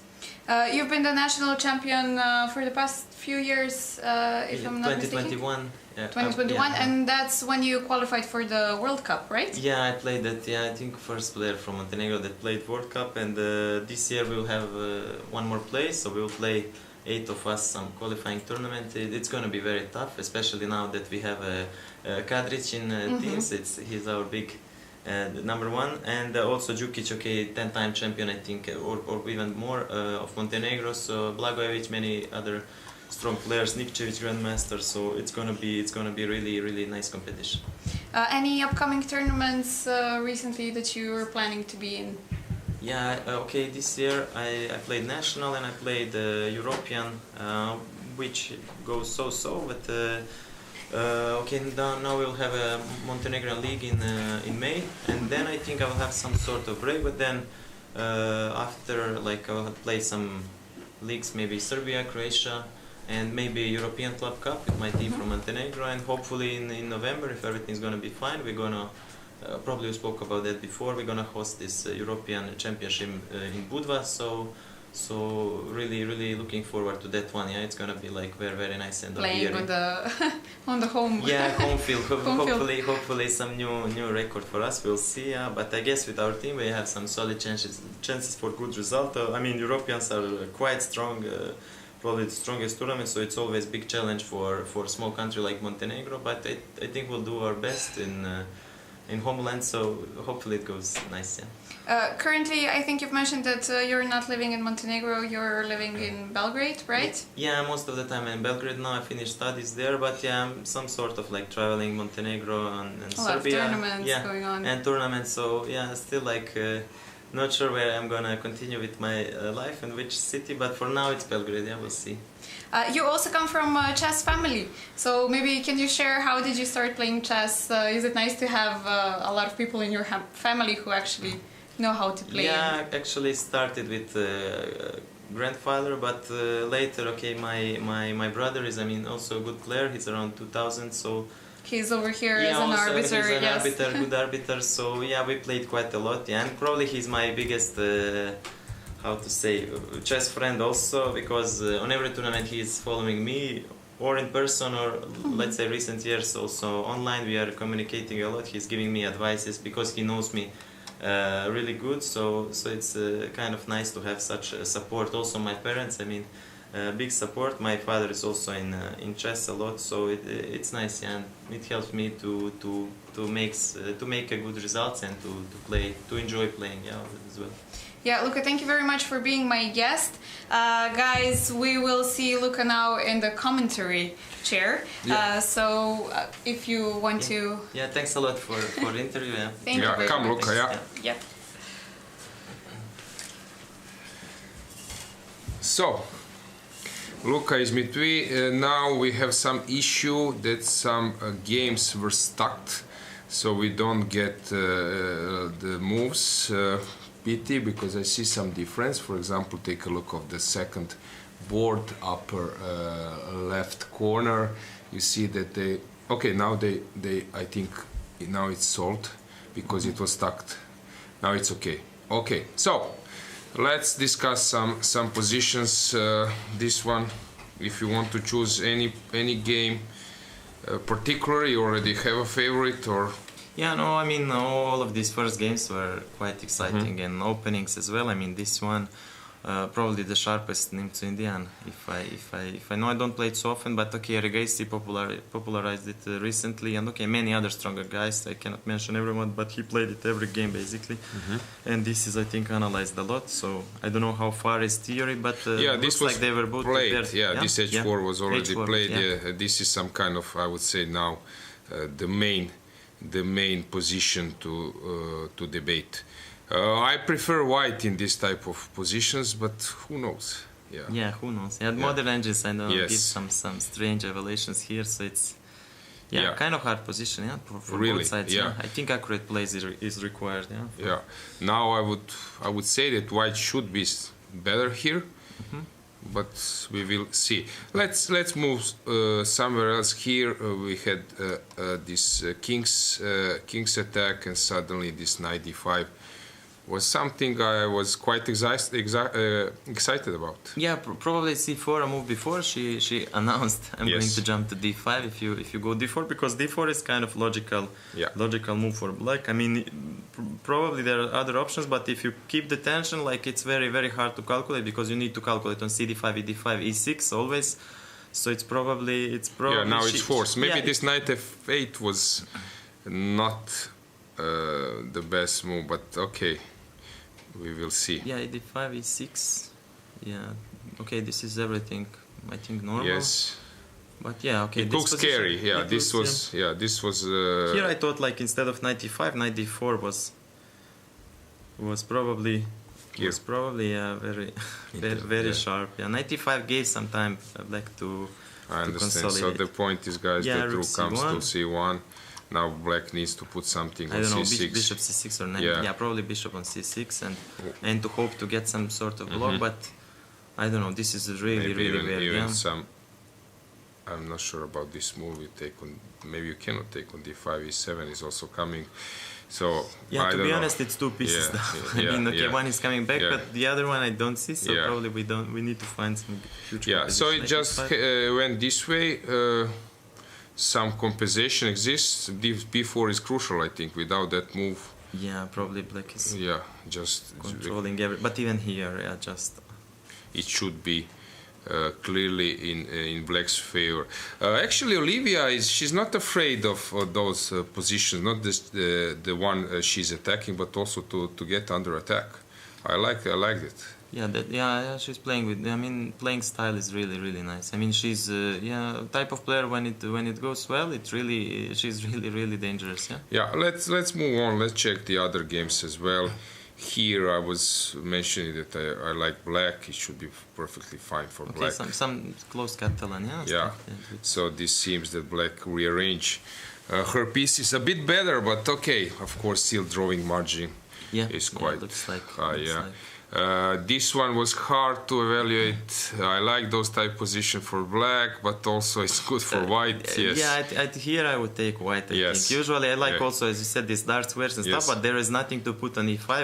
And my king is not likely to reach there. Okay, if I manage to exchange the rooks for black, but still like b5 is hanging. Yeah, so okay, black will probably start with rook c5, and then you should think some concept with white, because if black doesn't want to push and just stay put, black is also solid. Yeah, probably black needs to hold here, like not to try with some aggressive stuff, because I think it can backfire. So I guess black might hold, but still somehow I believe slight plus for white. Yes, it's more healthy. The structure is much more healthy. Yeah, okay. This f4 is maybe a target. Yes. This one, Have you followed that one? Yeah, maybe? okay, this one, yeah, I think I would say same as you. Like, we like these dark squares, so I guess I would take black probably, but yeah, we need to check carefully because it's, yeah, also, okay, this knight on d4 is kind of stable because if c3 is not possible, but it's not like for this forever knight, yeah?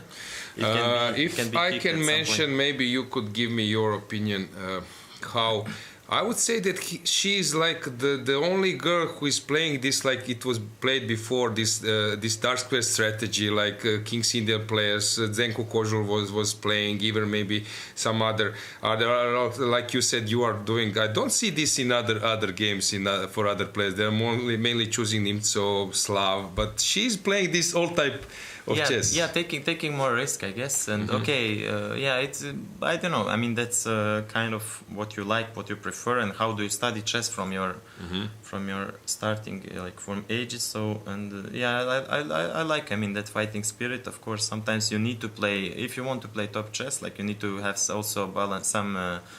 How to say, bulletproof repertoire. You cannot play always. I played for years King's Indian, and of course sometimes I just feel as I'm a target, like for somebody to prepare at home or prepare before the game some sharp line, and I'm a kind of problem. So need to switch always between lines. But yeah, I respect this fighting spirit.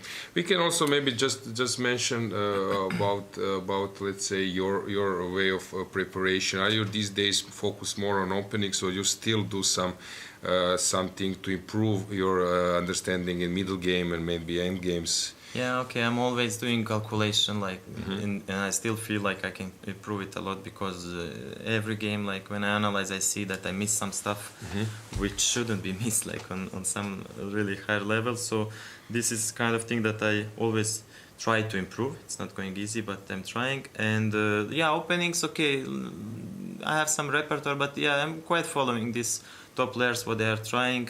And try to follow, but also like they are switching like just this mode in openings is switching very fast, so I cannot switch like that. I first need to see why they switch from something and try to analyze what they find in some openings so they don't like it anymore. Yeah, bro, yeah, this is something people don't, and because people switch and they just okay, I can switch, but I don't know why they left something behind. Yeah, so I need try to analyze that, and okay, if I find out the reason, okay, that it's gonna be fine and it's worth. But if I just switch from one to another because of mode, okay, probably that will not help.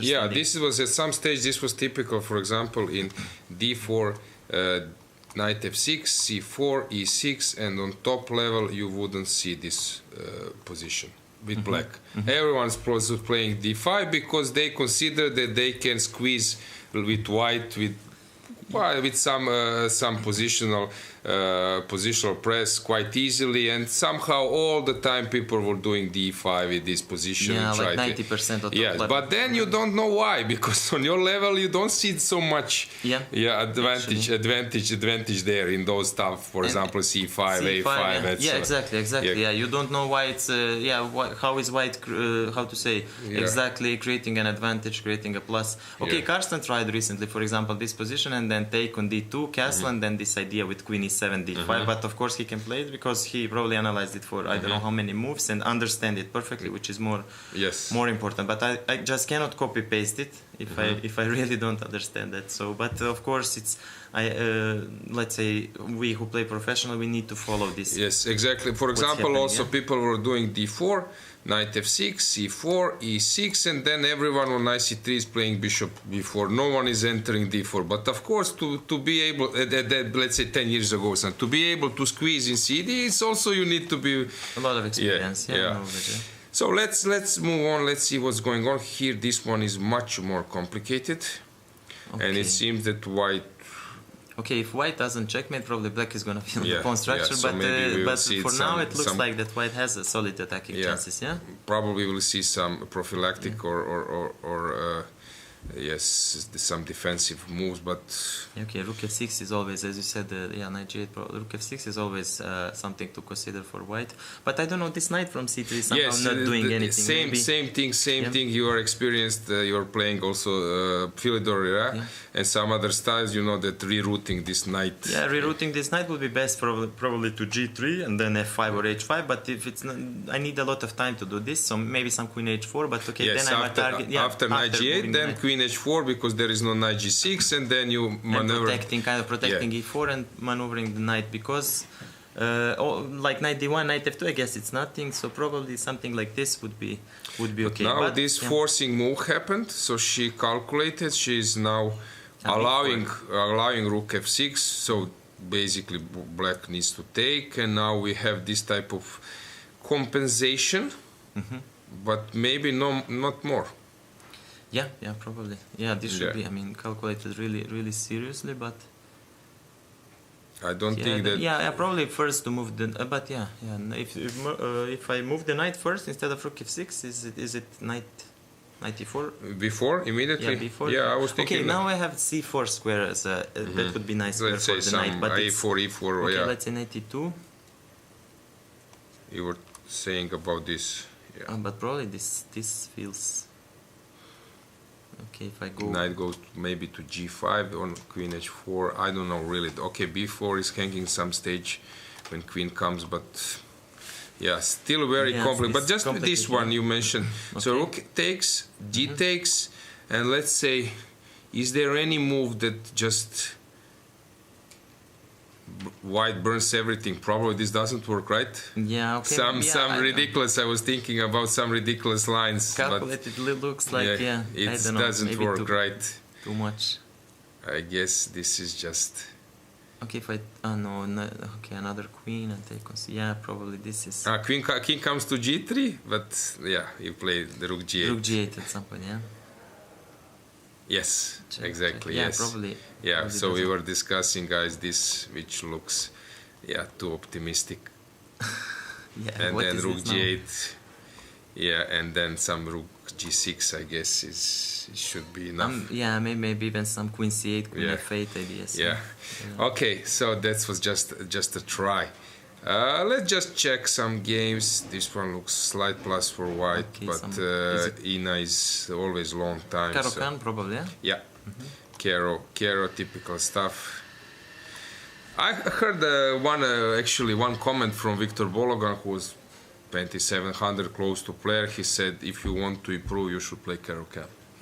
That somehow this Caro gives you, it's not so passive, and you can play be creative in some positions. I don't know. He somehow estimates chances in Caro quite high for black. Yeah, I think a lot of also in like Soviets, a lot of them played Caro-Kann, so it's kind of I think if somebody wants to beat you in Caro-Kann, then he will have a lot of chances, probably from counterplay because it's super solid. Yeah. What's going on here?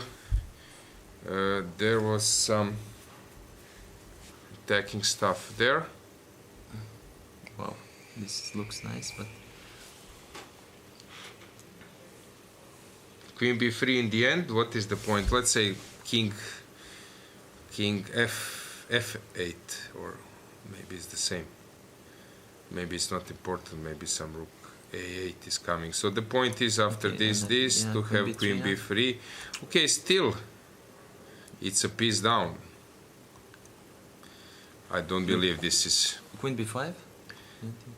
Okay, piece down. Rook. Sorry, I forgot. So it's a exchange up. Sorry, I forgot about the rook. So it's just winning, right? Yeah, probably winning. Yeah. Okay, so if king f8, probably I can give check, and then if you cover on c8, I will take on b5. So yes, this is like the same position, right? I can take on b5 now, and then. Okay, first take on h8. Okay, as well. Queen is attacking. Of course, attacked. Yes, it just looks winning for white. White is okay. King d8 was played. Okay, better move. I say, but now the other rook But will, looks, yeah, other rook. We just need other rook. So probably when knight b5, When bishop knight b5, b5. cd4. Let's say, what do you play? d4, yeah, I guess. Yeah, or maybe I And then can I play just queen ignore b3. everything. Who knows? Maybe Maybe even even immediately. queen b3 might be dangerous. Rook comes. Yeah, looks very very dangerous also. No castle anymore. yeah. I mean, yeah, very hard. For This one. Compensation for white for sure, but how much? I don't know. Hard to say, huh? Yeah, it's probably worth about it to have at least equal position, but I don't know if it's more than that. Probably not. Yeah. Anything special you want maybe to? This is interesting regrouping. Yeah, I would prefer black, I guess, here. Yeah, looks Yeah. like black exchange this light square bishop, which should be always good, in this Yeah. kind of structure. So this one on e1 is kind of okay, defensive piece, but maybe has some potential later with g4, bishop g3 in some future. But yeah, looks like black is doing okay. But okay, it's gonna be fight here. Yeah? Are you a chess fan as well? Do you follow the games when you are not, let's say, professionally interested about some openings, or so? Do you follow top players, all the tournaments, or just few?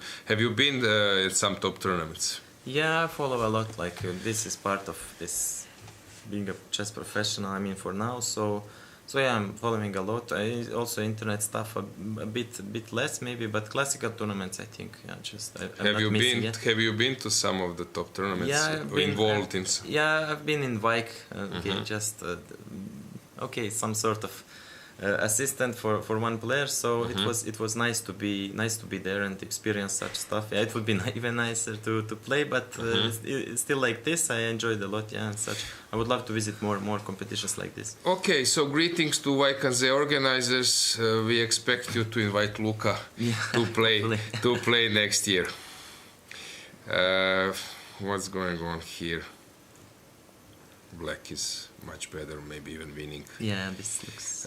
Zhukova is always spending some time. It was interesting. I don't know how familiar are you, for example, with Alex Onischuk, American grandmaster. Okay, yeah. I know for his. He was very well placed in top for some time, and very good player. I respect him a lot. Yep. Yeah, So- amazing player. Eh? Yeah, so he was here. He was commenting some games of his wife as well. But as I said, I quite respect him. What's going on here? Okay, I see some idea of a3 in next. If white plays something like knight d2, a3 probably, and then queen c5 can be. Okay, I like it. Yeah, so looks like. This is the point, guys. Always unprotected piece, trying to undermine it. So this a4 is interesting. First of all, let's check what happens if white takes, but it looks. Or c6 or take on. takes a4. Yeah, take a. Oh no, I cannot take with knight because of queen Queen, b5. So king b5 bishop hanging. a4, So, but yeah. okay, this feels good. Somehow this e5. I mean, outpost when you have it's like, it's amazing. But okay, 2 pawns up. Yeah, if you count well. So what's the idea? The idea is to now maybe disturb somehow. Yeah, And I guess. with queen e3 or maybe with this square, I don't know how to use it.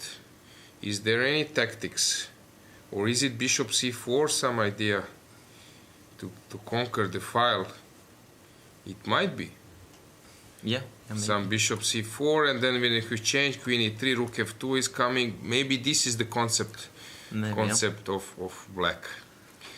Yeah, I guess. Yeah, and those are hard positions. I mean, you have 2 pawns up. You know, you should defend somehow, but you will be under some pressure for some moves for sure. Exactly. So it's white needs to be very accurate in this defense. It's hard to evaluate the position, but I guess white should do probably well. But I think with some really hard moves. Yeah.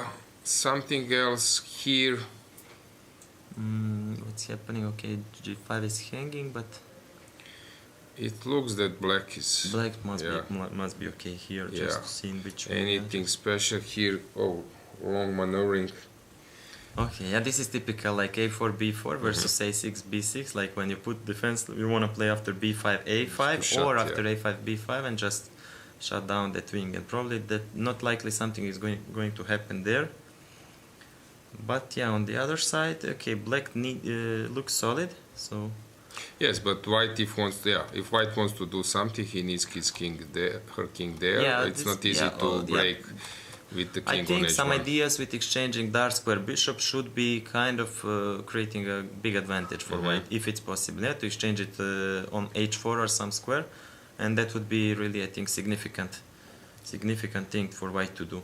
So I guess white have a lot of space to work with here. Yeah, I'm not saying how much is better, but looks like white will have some chances. I agree. So, Luca, let's just do the last recheck of the first two boards. This one, still it should be in white's favor, but black is also trying to create something. Do you agree? Yeah, probably. Yeah, somehow, yeah, bishop pair and some kind of open position should be okay for white somehow. But yeah, it's gonna be, especially after knowing that what they went through to reach this position. I don't know. It's gonna be really hard fight till the end. But I would take white probably. Okay, agree.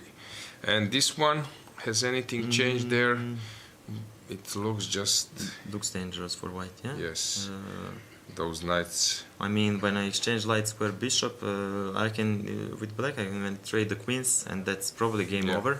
Yeah. And even with queens on the board, white king is a target. Not only black king is a weak. It's in the center, but when you don't have in front of your white king, when you don't have any minor piece, then suddenly this diagonal a8 h1 would be very weak. Yeah. With some 95 ideas later. I agree. Okay, so I think we can invite Dragana, and then guys finish English version. Then we are switching to Montenegrin television. But anyway, Luca, thanks for joining us. I was very glad to hear that you will come. Thanks for inviting. I really enjoyed commenting. Yeah, and good luck in your events. You're still young. You are pro. The best is yet to come. Yeah, I hope so. We'll see. Thanks. Okay, guys, let's check the cameras while Dragana is switching place with Luca. And so faces on the board are okay, a little bit different. You see now that the tension is much higher than on the start of the game. Let's check some moves. Dragana, what are your thoughts about the situations? I was checking a little bit what's going on with the chat and everything, so I wasn't following too much. But any comments there? Something? I haven't seen anything new. I saw that we had a nice talk previously with let's say our guests from the chat. Okay. But. Okay, let's stick to the moves. So since we started from the top, let's check some games we do follow. This one. G5, super brave. Gaichin playing something. Okay, she wants to take the pawn. Very interesting approach, and probably she is just a pawn up. Good job, Marina. Anything else to follow here? There was a draw. You probably already mentioned that one. Yeah, Lekachi was our guest. Yeah. In this So how was the birthday party? Well, I don't know. Maybe it will be after the tournament. She said that it's her first time away from her family. So. Okay, I understand. So something going on in the positions. Let's check here. We already mentioned that one. Okay, this one looks good for black. Margaret is actually putting a tough resistance against Valentina. Valentina once again having tough opponents. We will see. I like this knight. Very complicated position. This one, 2 pawns up, yet there is some technical issues to solve. That means that again, Jolanta is not her best tournament. For sure. She used up the energy back in Vrnjačka Banja, let's say. Yeah. Tough situation. No few players who were doing the same. Laura Onuk before. Now this year's Krasteva and some other players to play men, and usually it's quite close immediately afterwards. A woman event is tough. Yeah, too many games. Yes. For me, at least, it would definitely Exactly. be too many games. Here it looks just winning for white. We will see that one. This one looks good for black. This one looks hard to say, but maybe good for white, who knows. This one I commented. Here black is doing fine, probably slightly better. A4 was played, we discussed that one, better for black. G4 said necessity, probably black should be better there. What is Nadia doing? She's a pawn up, it seems. Veidulaiva playing for compensation. It's her birthday as well, I think. Okay. Yeah. Or no. The other Azerbaijani girl. I will find the name. Okay, sure. Balayeva, I think, or something like that it was, yeah. Okay, here this looks just awful. White will win this one. Ina, always long time, but still in driving seat, normal position. Lela, okay, sacrificed and playing for a compensation. I like this approach. You see what was going on, guys. Black didn't want to wait for this knight to enter the party, immediately sacrificed the pawn, but white now is doing the same, not allowing black to stop her pawns. She's playing f6, then rook g8 follow. Very interesting. Zolakidu playing brilliant chess, actually, if you would ask me. I love the way how she played. Natalia against Anna, it's quite complicated. Luka would take white here. I don't see anything wrong with black position, but okay, maybe something has changed. Bela is now trying to probably exchange the pieces, not to end up worse, but it's okay. This one is just winning for black, should be, and the first one is complicated. So which one to follow? Which one was the toughest time trouble? Do you recall? I didn't see the times. Maybe Gaponenko. Yes, We she's need to always check, yeah. our favorite. Where is she? She's on the 7th board. Let's see how will she deal with 47 seconds. Yes, she deal with her position. We are waiting. Yeah. So cameras, now we switched, just to inform you, switched to one camera position, so you could see, and this is more for television, Montenegro Sport Channel. We are preparing for that. But also it's for our viewers as well, it's always nice to see Yes. some I bigger agree. picture, let's say. I agree. So we have, let's go back, we have tough situation at Gaponenko game. Oh, knight a1 played.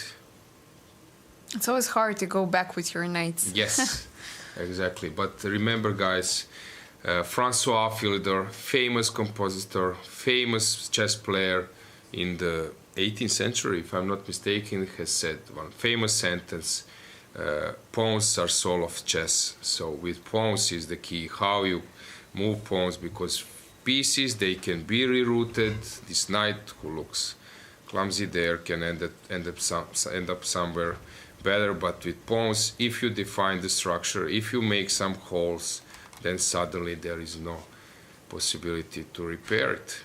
So pawns are soul of chess. Francois Fielder, actually he was a great compositor, chess player, and one of the best compositor of that time.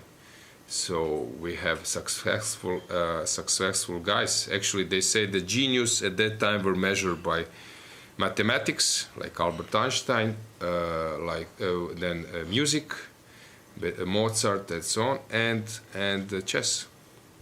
So we were part of those genius team. Yeah, genius can.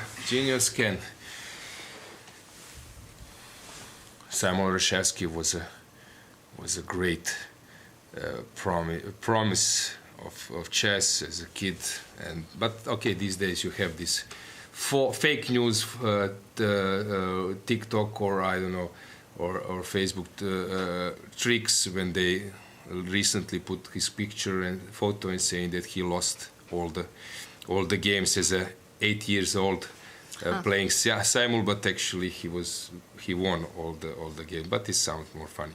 Okay, so guys, we will switch to Montenegrin television in few seconds. So that's what it is for today. We will for this time we will have later in today some interview and also we will follow things. That's it. Yeah, come back soon. Evo, uskoro ću nastaviti za crnogorsku televiziju, pa pripremamo vas na to.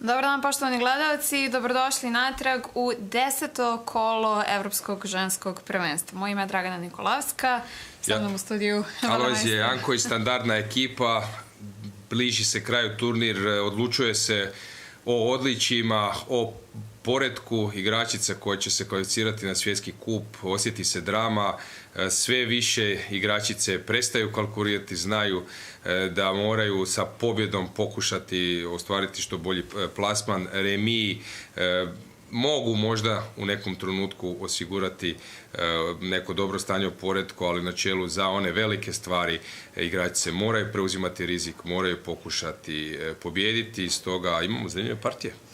Upravo, a ono što smo rekli sinoć na rekapitulaciji dana, da smo imali 2 remija na prve 2 table i nekoliko odlučujućih rezultata, što je zapravo dovelo do velike pretumbacije na tabeli. Na prvom stolu smo imali remi između Arabidze Meri i Maltevskaje Aleksandre, na drugom stolu Sargisjan Ana i Kotinašvili Bela, na trećem je Kiolbasa Olivija iz znatno gore pozicije uspela da osigura pobedu protiv Savine Anastasije. Tako da imamo trenutno vodeće 4 igračice sa po 7 poena. U toj grupi imamo Arabidze Meri, Kiolbasu Oliviju, Maltevskaju Aleksandru i Gišart Polin. Dakle, 2 Poljakinje, 1 Gruziku i 1 Francuskinju. Da, ono što možemo vidjeti da postoji određena dominacija, malo nekih zemalja može se uključiti u borbu za odličja, jer su tradicionalno jake zemlje Poljske, Gruzije, Armenije i to su zemlje koje i na svjetskim prvenstvima i na olimpijadama najbolje prolaze u ženskoj konkurenciji, dok u muškoj konkurenciji bi mogli istaknuti recimo Ameriku, Rusiju, u zadnje vrijeme Indiju, Kinu, kao zemlje koje su za Azerbejdžan, Armeniju postale one koje jednostavno navikavaju nas na odličja na tim natjecanjima. Idemo pogledati kameru iz dvorane, malo prokomentirati što se događa. Odabrali smo prvi stol, što vidite, igračice su jako fokusirane. Da, bliže nama, odnosno bliže kameri, belim figurama možemo da vidimo Maltevskaju Aleksandru koja igra protiv Kiolbase Olivije.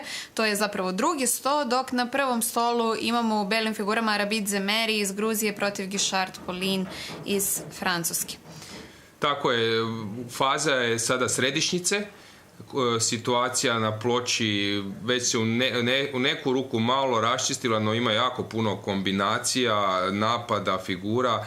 U gornjoj partiji nema više dama na ploči, to je završeno, nikako ne možemo reći da je samim time jednostavnije zaigrati, jer su figure tako raspoređene i pješaci da ima jako puno udara, napada, prostora za neki skok, za neki ulaz figurama, tako da igračice su jako oprezne i posvećene u razmišljanju, puno kombinacija, mogućnost greške, mogućnost previda, stoga vidi se da nikako nisu opuštene i na toj ploči na prvom stolu, znači je trenutačno stanje na satu da bijela ima 7 minuta, dok crna ima 20 minuta, još imaju 10 poteza do one kontrole koju često spominjemo 40. poteza.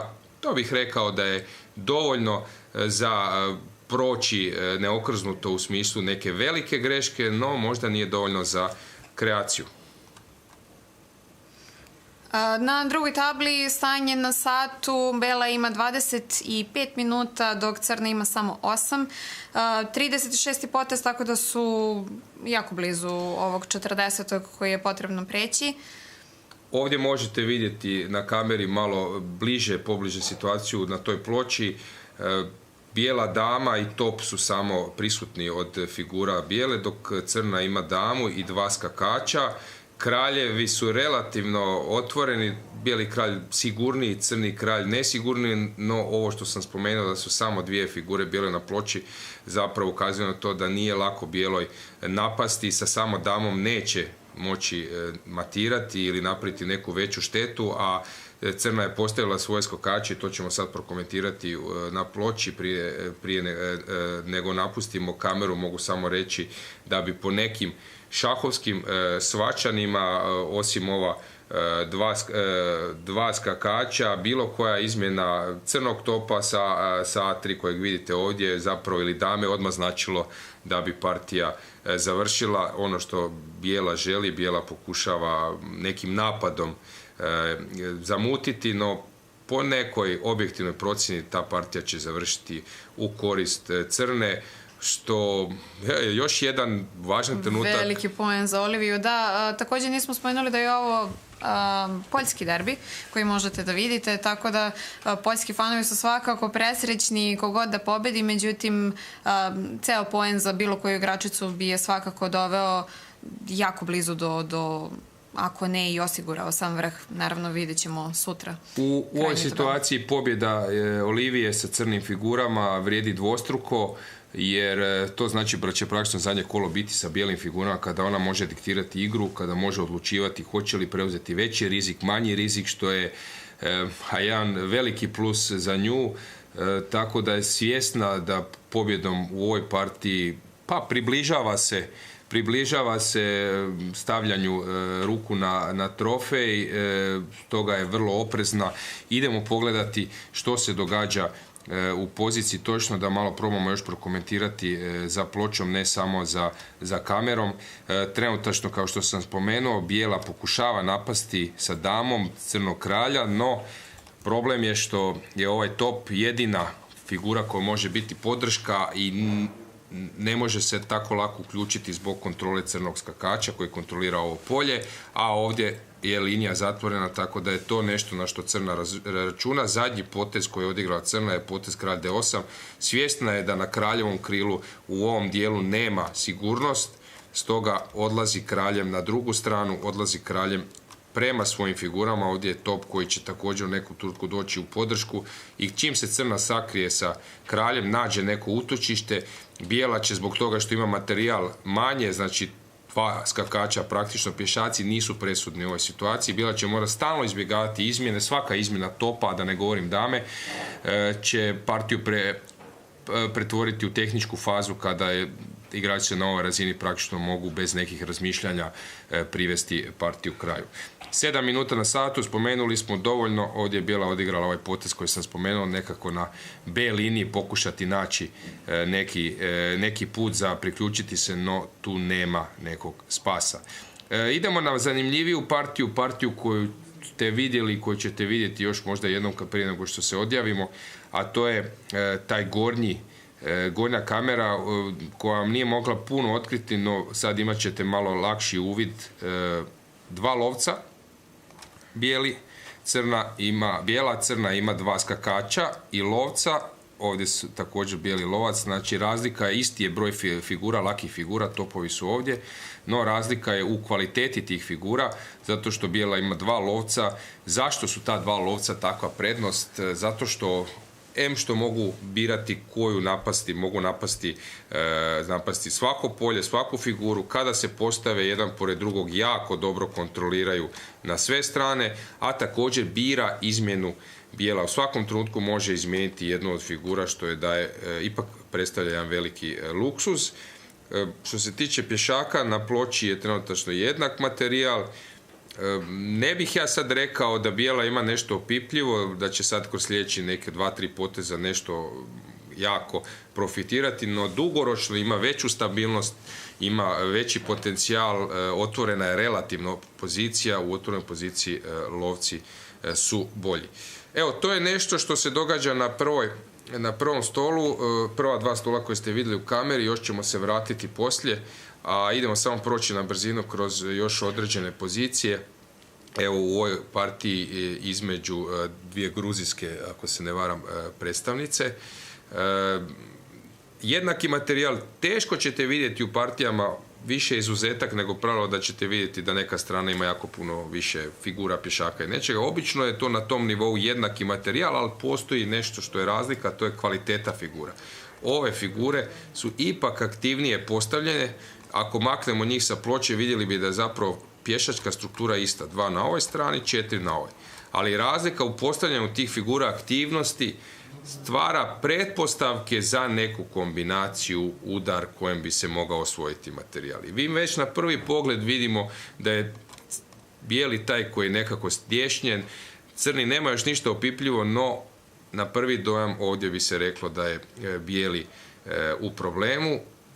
Vrijeme na satu, da. Isto možemo primijetiti prema vremenu na satu gdje bela ima samo 37 sekundi, dok crna ima skoro 17 minuta, 18.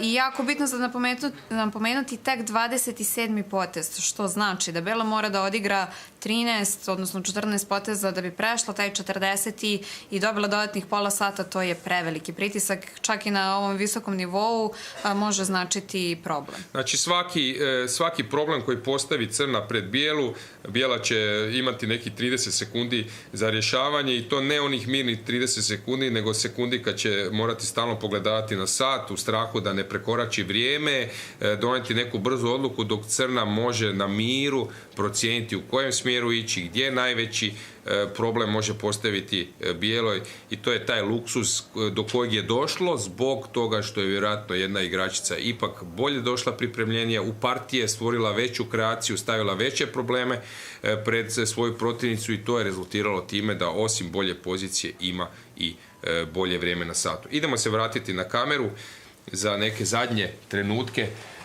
prije nego što se odjavimo. Ono što je već spomenuto, na gornjoj ploči nema dama, ali puno mogućnosti. Na donjoj ploči dame, topovi, ali materijal ipak u korist crne.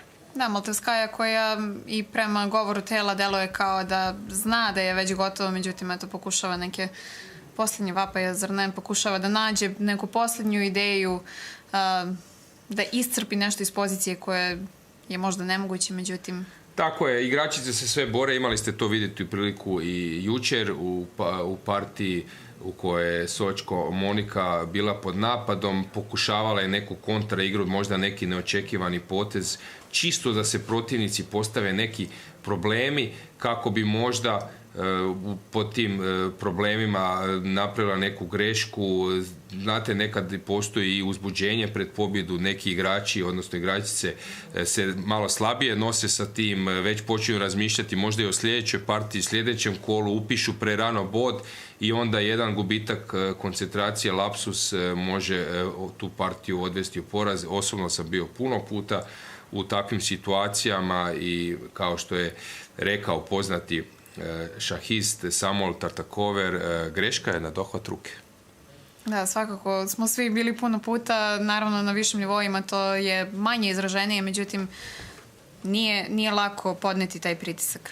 Da, tu ste praktično 2 tjedna u Petrovcu, u Crnoj Gori, borite se, svaki dan skoro idete na partiju osim onog jednog slobodnog dana, i naravno da sad ste jako blizu jednom odličnom rezultatu, nekako vam se to možda sve nakupi i počnete malo odlutati od partije, ali to su uglavnom igračice profesionalke koje imaju već iskustvo i koje itekako čak od neke od njih, osim trenera, ali kao što mi to zovemo u šahovskom svijetu sekundanata, onih pomagača koji rade na pripremi igračica za vrijeme turnira ili regularnih trenera, mislim da neke od njih rade čak i sa sportskim psiholozima, tako da to je već jedan ozbiljan nivo. Nutricionistima također, da pripreme na visokom nivou. Ozbiljan nivo u kojem se ništa ne priprema slučaju i sigurno su prošli u pripremi takve neke mogućnosti da do kraja moraju ostati koncentrirani. Pogledajte, nijednom trenutku se pogled ne skreće sa ploče, maksimalna koncentracija. Iako ih svakako jako interesuje šta se dešava na tabli pored i ovo je vodeća grupa 4 igračice sa po 7 poena. Naravno da ih interesuje šta se dešava na tabli pored, međutim možete primetiti i u ovim trenucima cajtnota da jednostavno moraju sav svoj fokus uputiti na svoje table. Tako je. Koncentracija, motivacija, to je nešto što u šahu, naravno u svakom sportu, ali u šahu ima posebnu važnost, jer mali pad koncentracije ne znači gubitak možda jednog poena ili gema, znači može značiti praktično kraj partije. Vidjeli smo to mnogo puta u kojoj propusti se neka mogućnost, odigra se neki slabiji potez, na dan po protivniku se omogući neka kombinacija kojom on svoju poziciju praktično preokreće i na kraju pobjeđuje. Stoga to je velika odgovornost da se slučajno ne dogodi. Nije to naravno ništa da mi sad tu moramo nešto pretjerivati. Sve to, što se kaže, ulazi u opis posla profesionalaca, no evo, da kako bi mogli razumjeti, puno je mogućnosti, često vas vodi želja da odete možda u nekom drugom smjeru, izmijenite dame, ne izmijenite, i to je bogatstvo šaha. Možete se odlučiti samo za jedan potez i samo na jedan način kako ćete doći dalje. Ovdje u ovoj poziciji, o donjoj poziciji pričamo, zanimljivo kako u šahu nekad od lovine postanete lovac, ovdje je sad crna ta koja je napadnuta, no kroz 2-3 poteza bijeli kralj bijele će također biti problem za nju, jer crni top je spustio se, kontrolira osnovni red, samo se treba uključiti dama, a i ovaj skakač koji je blizu bijelog topa isto čeka možda trenutak kad će moći se uključiti u napad na bijelog kralja. Stanje na satu, ima jako puno vremena bijela, ali tu je vrijeme ne pomaže. Evo vidimo potez, šah. Kralj će se uputiti gore. Sad samo razmišlja da li želi ići kraljem, ići će kraljem gore na c7. Znači kralj će doći iznad skakača. Mislim da tu nema dvojbe.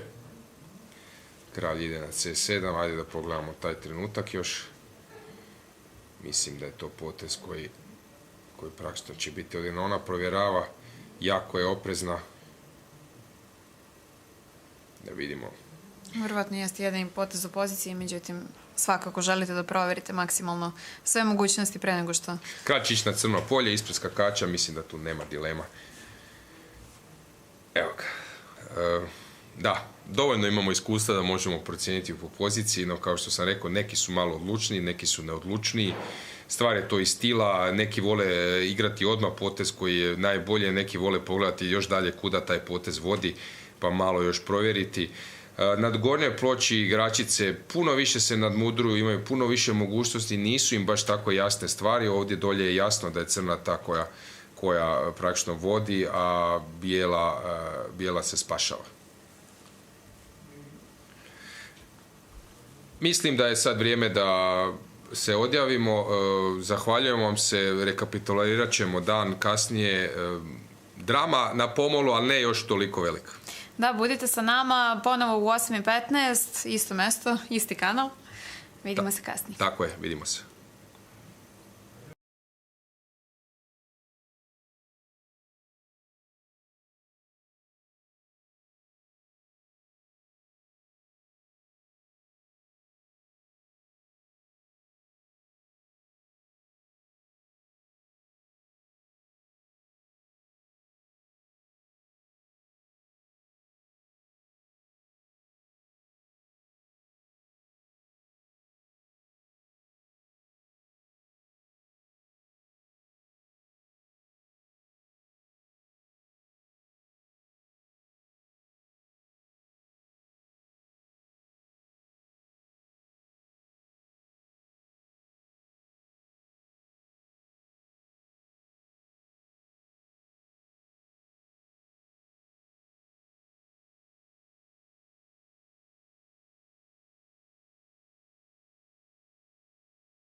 Yeah, so we are back on English again. In most interesting times. Yep, we will just quickly go through the moves, and then you might have a guess, right? Yeah. Let's And see. Yeah, with an interesting setup. exactly. So We'll see. first board, time trouble is approaching. It seems that black a bit has improved her position. Doesn't feel so bad as before because suddenly she's controlling the file. Bishop well connected. I don't know. Let's just recheck the cameras before we are doing so. But okay, let's stick to moves. Yeah, moves are better. So here King C7 was played in this position. It looks like just winning. She didn't know what to do, so she tried to mud the waters, but this okay. The point here is if you play here, I jump in. If you play Queen C6, I give you check, and Queen D7, Rook B7 is the point. Even here, okay, here white would be better. So how to stop it? So Queen C4. Of course, she can repeat the moves. So let's see, something is wrong if in check it goes here, and if I go down now. Some check again, probably, no? Yeah, okay, check again. This is the point, check, and suddenly this one is dropping. This is the point, which is interesting. Suddenly we have a few resources in the position. Yes, so she has enough time in its 21st move. We will see. Okay, we have just results. We have Buksa against Sargsyan. What has happened there? Okay, playing this position, actually it looked better for black to me later, but she opted for a draw. Which one we have? We have Narvamai. Yes, this one. It was won by white as we expected. Not much. She's joining the French lead. Yes. So this one is more interesting, but time trouble is approaching. We will check. We will check what's going on here. So King D7, of course, allows rook to penetrate. So she can either repeat the moves or play Queen C6. This is first to clarify. Of course, this one is just a checkmate. So then Queen F7 is forced. If I go up, what do? You give me check, I go up. I don't see anything. Okay, still, if you go this, you give me check. If I go on this, you give me this check. It's suddenly an issue. King D7, Queen D4. Wait, why I didn't play King D5? You give King F5. Nothing to move on. King D7, and then we will see. Queen F7, knight is Queen F7. No, how was I playing? I was playing Queen D4 here, right? No, how did I run? How my analysis went? So Queen F7, King D6, Queen F6, King D7. What do? Maybe some check on F7 now, or Knight E7. but I can take also on D4. Yes, but then I return my knight, and then two knights just easily winning. I don't know what did I do wrong. Yeah, this just looks so. King, Queen, I play Queen C6. You give me check, what else? And I go King D6. Okay, you might try to play this. But now knight d5 just winning. Knight d5. No, but it's not. It's not A a checkmate. Yes, checkmate. you're right. So I need to give check. And when you come to d7, it's just winning, right? For black. I don't know. Is there anything there? Okay, so they play we have this. queen c6 on the board. Yeah. Yeah. Let's check the cameras. So we.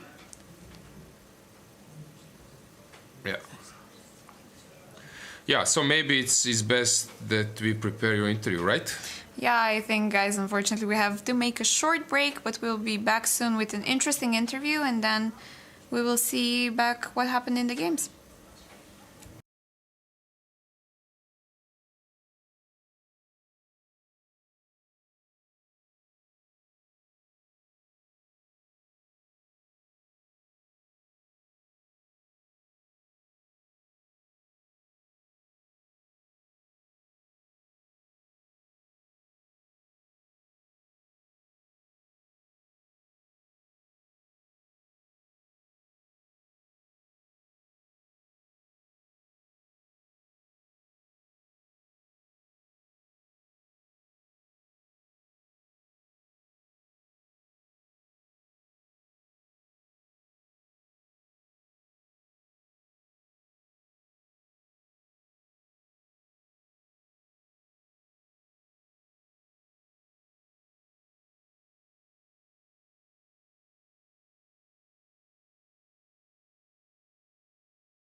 Actually, we are now trying also sometimes to prepare some things, guys. So of course, break is a system how to do so. So you never know when we'll be back. So this is this interesting to keep you part. on your toes. Yes. So we are already back. This seems to me that this is just curtains. Ah, is there a trick that now this one is hanging? But of course, after check, I can even play king c7, 8. I don't know. It looks like a lost position. So let's find some massive time trouble just to check that. Oh, 56 seconds. Yes, but okay, this one 4 moves. It's close. Let's find some game where both players are in severe time trouble, like this one. Like this one, yeah. Yeah. So piece up, but 2 pawns. Very interesting position. Black is trying to do something.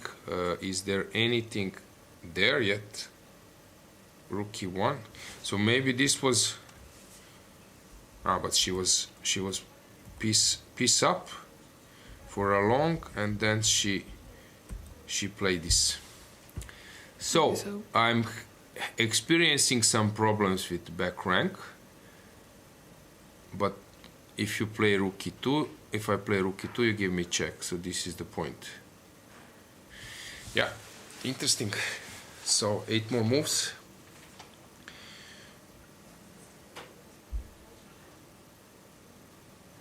Rook e2 played, as expected. Now check, either to take on e1 or to give immediate check on d4 is something which will happen.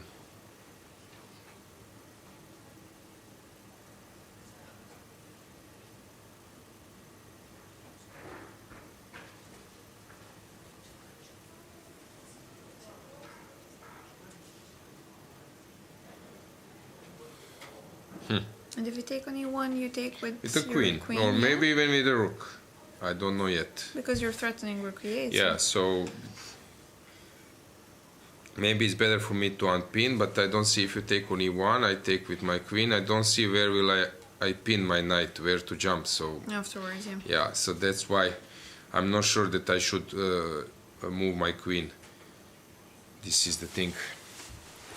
But anyway, very interesting. Now black turn. And let's see what Fiona She will can decide. of course play queen b8, a normal move. Yeah.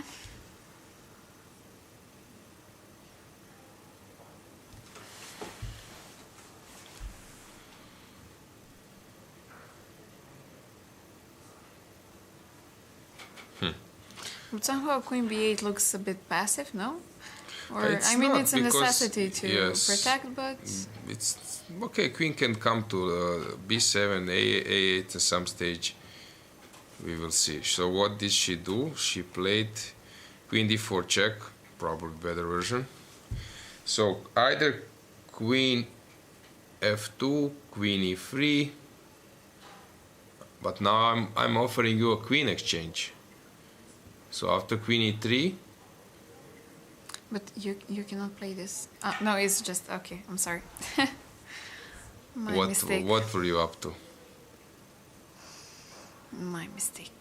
Come on, tell us.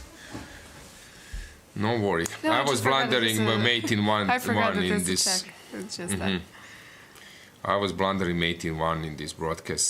So Okay, but we're live, so we have to talk and think, right? yeah. On the So spot. here I think it's wrong. If I would be black, I think it's wrong to play without queens. Because that means that I can activate king. When I activate king, I can cover with my king something and then start doing something with the rook and the knight. When queens are on the board, except if my opponent can attack me. This is another story. But now I think it's forced. Yeah, black must exchange the queens, which I think will lead to just a winning position. Although f4 is attacked. So basically, what do? If you exchange, and let's say open your king, I exchange on d4, play rook e1. To cover the king, play rook f2, to cover the queen side, come with the king to g3. Suddenly my king is useful piece. This is the key. How I would reason. You see, guys, I'm not that people think that, I don't know, grandmasters, we know everything in every position. But the point is, we have those patterns that I know that the piece I can win against the rook, and even sometimes 3 pawns if they are not connected.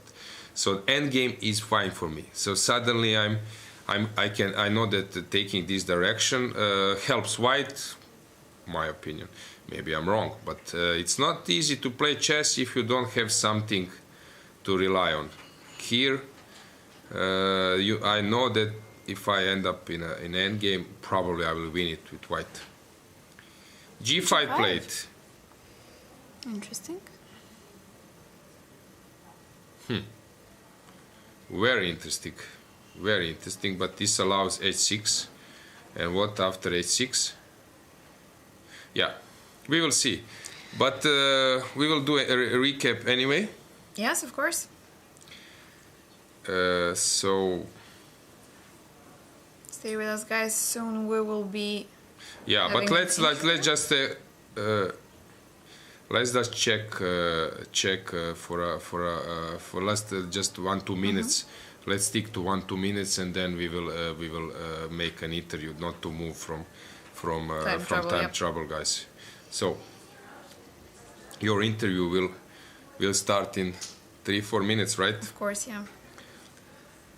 I believe our guest won't mind to Yeah. for us to stay in the time trouble. Yeah. So let's stick to board. Let's stick to board for 2 minutes, and then we will switch to interview.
Okay, Yeah. tuning back in only 6 seconds, White made the move. Yeah, so this allowed a6, crucial thing. This g5 allowed a6, and I'm not so positive by.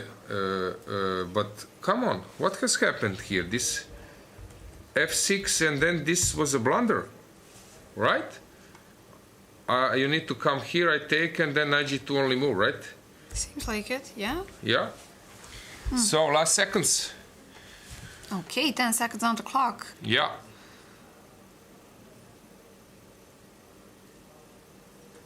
Rook e1. Yes. Knight g2. This happened. Suddenly I liked White's position.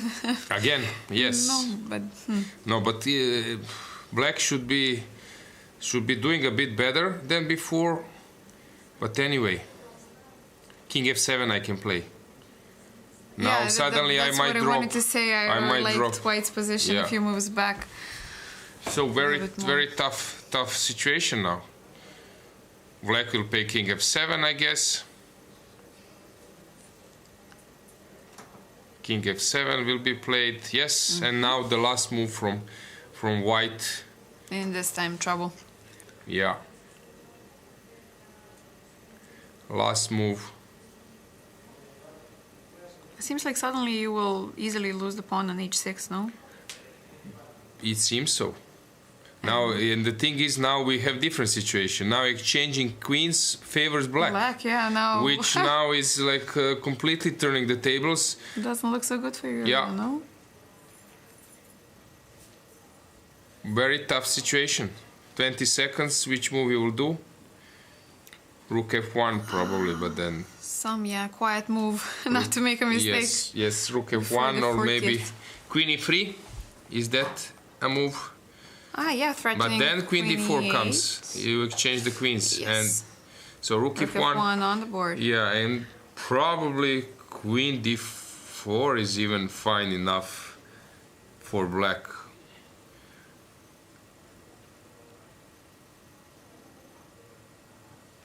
Yeah, queen d4, huh? Mm-hmm. Last moment.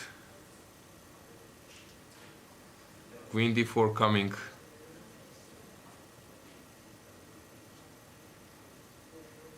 Fiona having a minute on the clock, but Okay, still Queen enough to d4 decide. might not be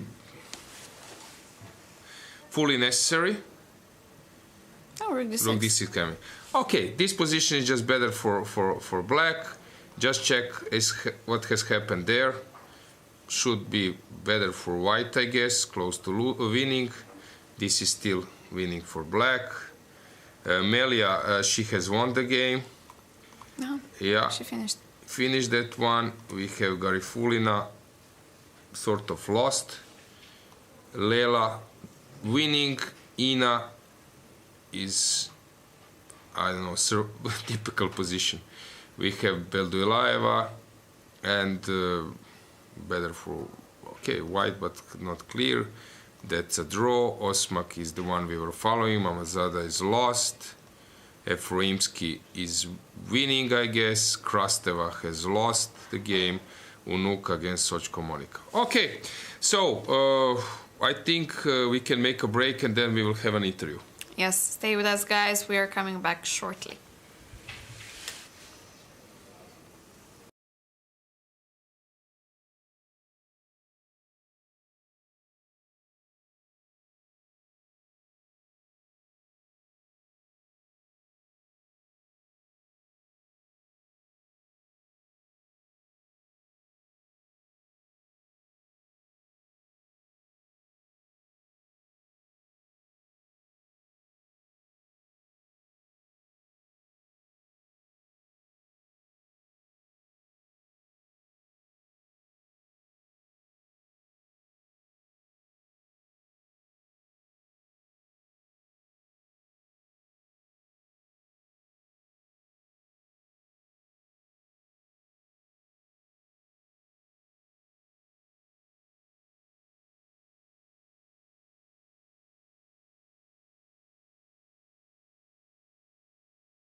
Guys, welcome back. As we've just mentioned, we have another great guest. We have another interview, but for the first time, we have an interview via Zoom. Something we were not doing at all at this competition, but we are progressing. So we've included a little bit of technology over here. With us, we have Women Grandmaster Regina Pokorna. Regina, welcome to the studio remotely. Thank you very much, Dragana, and good evening to all the viewers. Thank you very much for taking the time to join us. Regina is a very successful player from the past, peak rating 24-29. You were a junior and team European champion in 99, if I'm not mistaken. 7th place at the Olympiad in Calvia 2004, right? Do you miss playing chess? Yes, exactly. You got it right. If I miss playing chess, that's a good question because in the last 10 years it's changed a lot, my attitude to chess, or maybe more than 10 years, especially when I got the children and I started to work. I realized that, okay, chess is not everything in my life. I really like to play chess. I really like to play women leagues because we meet with the friends and we talk and gossip and I enjoy the atmosphere. But I really love to play Olympiads when I meet friends all over the world, and it's also like kind of social atmosphere, social event. But if I miss playing Opens, I have to say no, this because I've been playing all my life and maybe that's the reason it's not really like if I had 10 days off from my family, it would be definitely not the Open I would choose to Some of the little higher organized tournaments, I would say, Olympiads definitely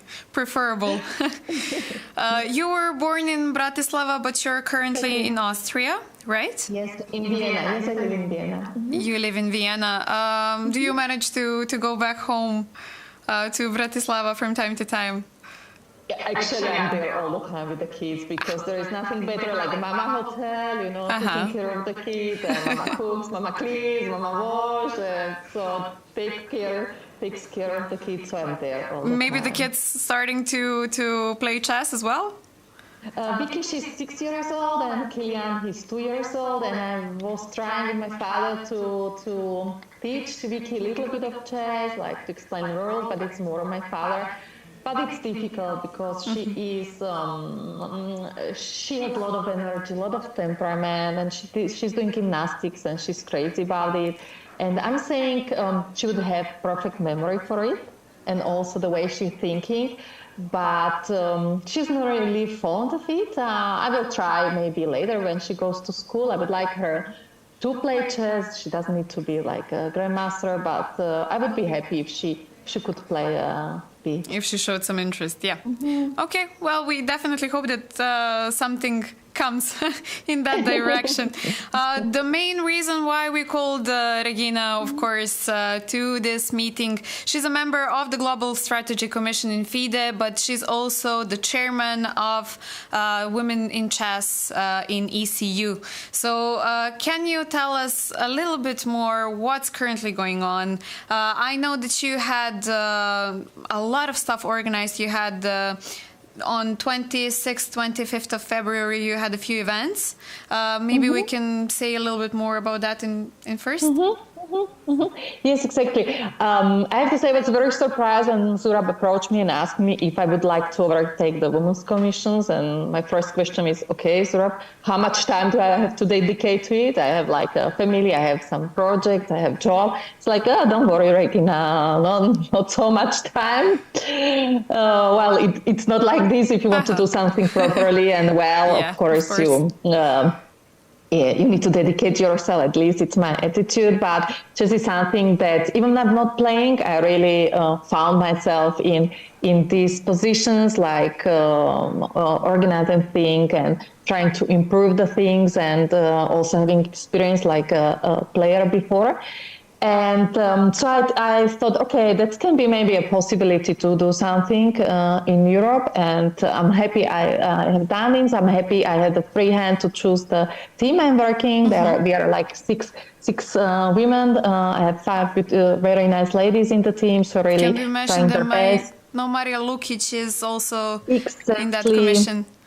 Yes, Maria Lukic, Luminita Kozma from Romania, Lilihan. Then we have Elina. Elina is playing, so we are all cheering. And Aga from England, who is the director of women chess. So it's, I think we have a very good mixture because we cover a different region. So that was also my aim to cover a different region of the Europe. And we also come from we have different chess backgrounds. Yeah, some of like Elina, top players I used to play, but I've been also in the last 2 years very much engaged in the improving female chess in Austria. Then we have Aga, she's director in women chess, also with the school chess. Luminita, she's a trainer, she's also arbiter, and also she is still an active player. And Lilihan, she's very much engaged in organizing all kind of events. So I think we are a very good mixture. And yes, so for me, it was one of the priorities was that we try to make chess more attractive for the women, to bring more girls to chess, and also to the girls or the ladies who are hesitating, maybe should I stay at the chess or not, to give them some other possibilities, because now I can see it. To be honest, not everybody has the talent and maybe also the will to work so hard to become a world champion or even a woman grandmaster, yes, to be honest. But chess can offer you much more. You can be an arbiter, you can be a trainer, you know, and this is something that is very popular, and I even see it with the events that we are organizing. The first that you mentioned, that was the ECU Girls Weekend. It was at the end of February, and Lilihan, she already organized it, I think it was 2 years ago. And this is an online event, and there was a rapid tournament, but there was this battle of federations, and this is something that the girls really enjoyed, because you play for your federation, but it's very nice atmosphere, you know, it's a lot of fun. I didn't play this time because I didn't have time, but last time I played, and I really enjoyed.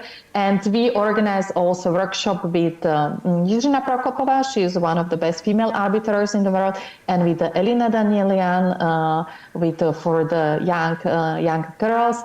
And she was speaking about her experience, like about her motivation, the obstacles in chess, how she managed to handle different kind of situations. So, and the feedback was very positive, and we had prizes in different individual categories, and the girls, they receive an individual training with Elina. That I think it's for the young girls, it can be very motivating, in my opinion. What was maybe one of what was your motivation to reach the results you have reached in the past? For me, it was my father who learned me how to play chess when I was 4 or 5 years old, and maybe it was just luck that I had a talent for chess, and it came very natural for me. Maybe it was luck with the coaches.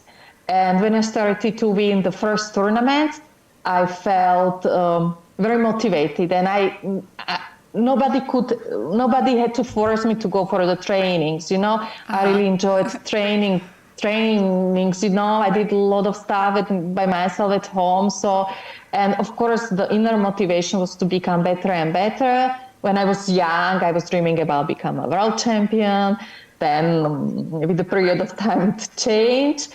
But there was, of course, this passion and love for the sport that was always at the first place. Did you maybe feel like there was a disadvantage as a woman in chess at any point of your career? Actually, no. I know there is a lot of discussions. And for example, I can see it also with my daughter when I was telling her like a chess club, and she was asking me, Mom, how many boys are there? I said, like, Vicky, majority. She says, I'm not going, you know. So I see her attitude, like young girl. She prefers this girls' company.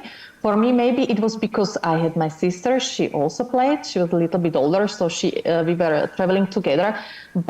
And it was, of course, the majority, they were guys. But maybe the fact that I was a talent in Czechoslovakia, then in Slovakia, they respect me. And later on, when I was playing the tournament, I actually enjoyed that. They were like, I don't know, few hundred guys and just few girls, because then when I finished my games, there was always someone who wanted to analyze my games, to the strong players, invited me for drinks. So I never took it like a disadvantage, I have to say. Even more as an advantage, right? Exactly. And I have to say that I was really lucky that I never complained that somebody would treat me badly or, okay, there were from time to time some silly comments. Yes, I cannot say that no, but no, I was really lucky through my Yeah, we had an interview with Eva Rabkova a few days ago, and actually she mentioned the same, that she even felt like it was her advantage at sometimes.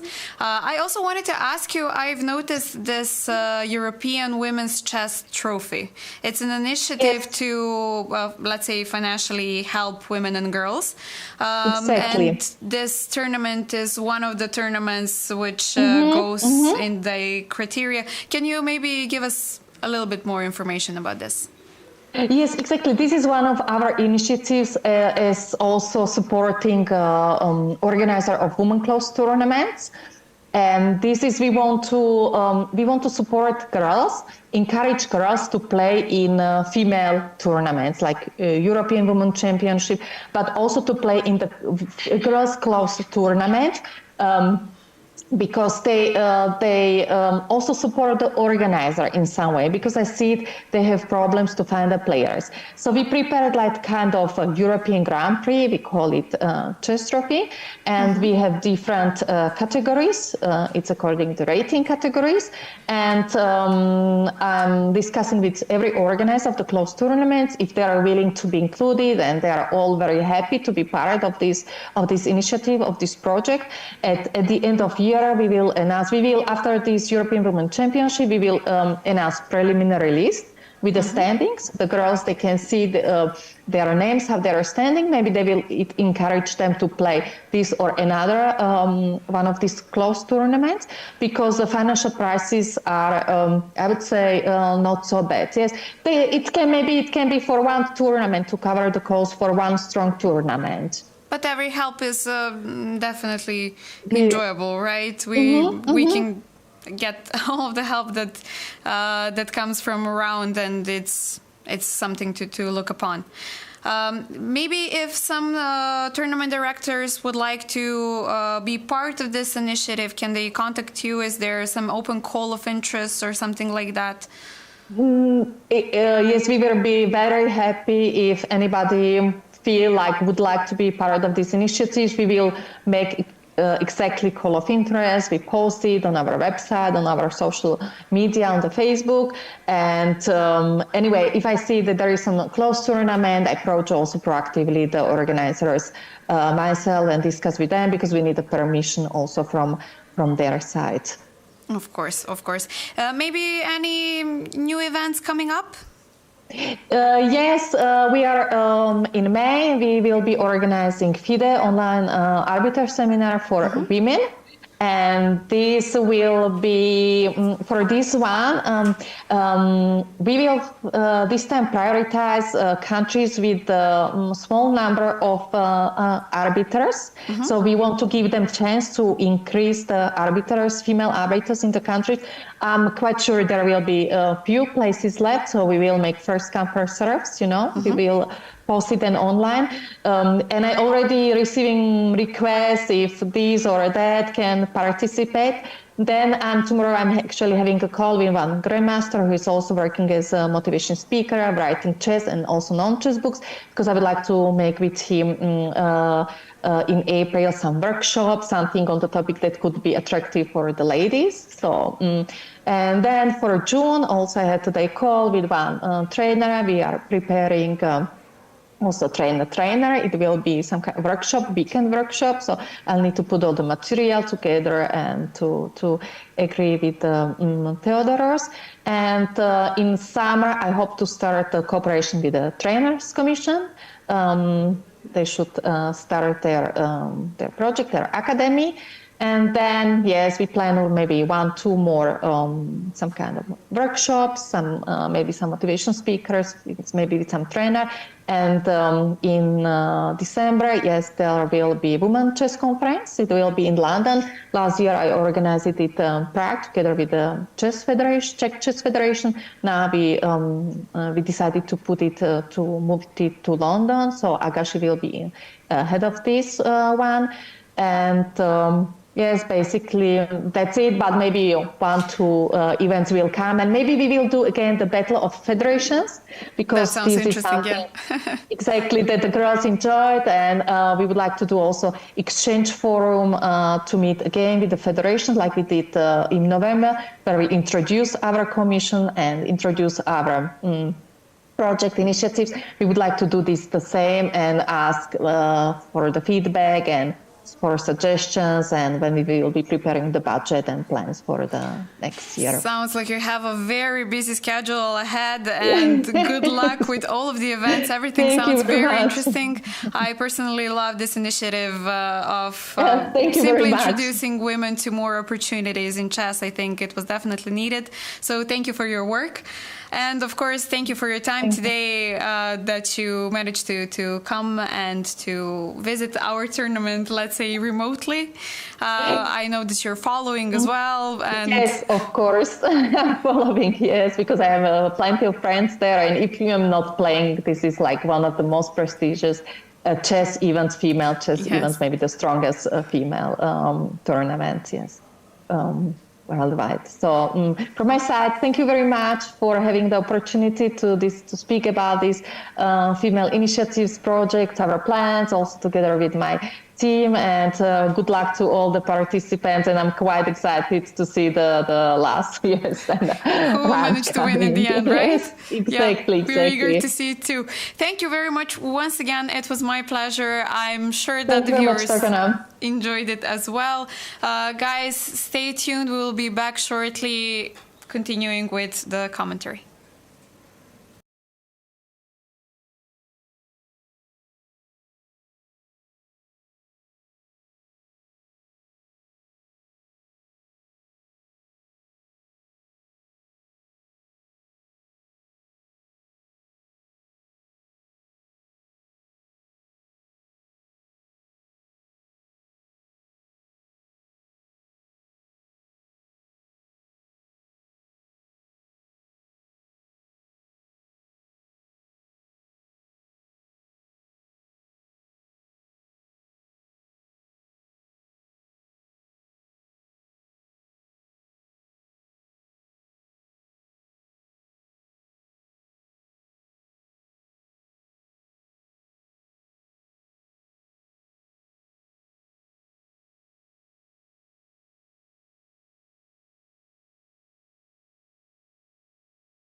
So we are back.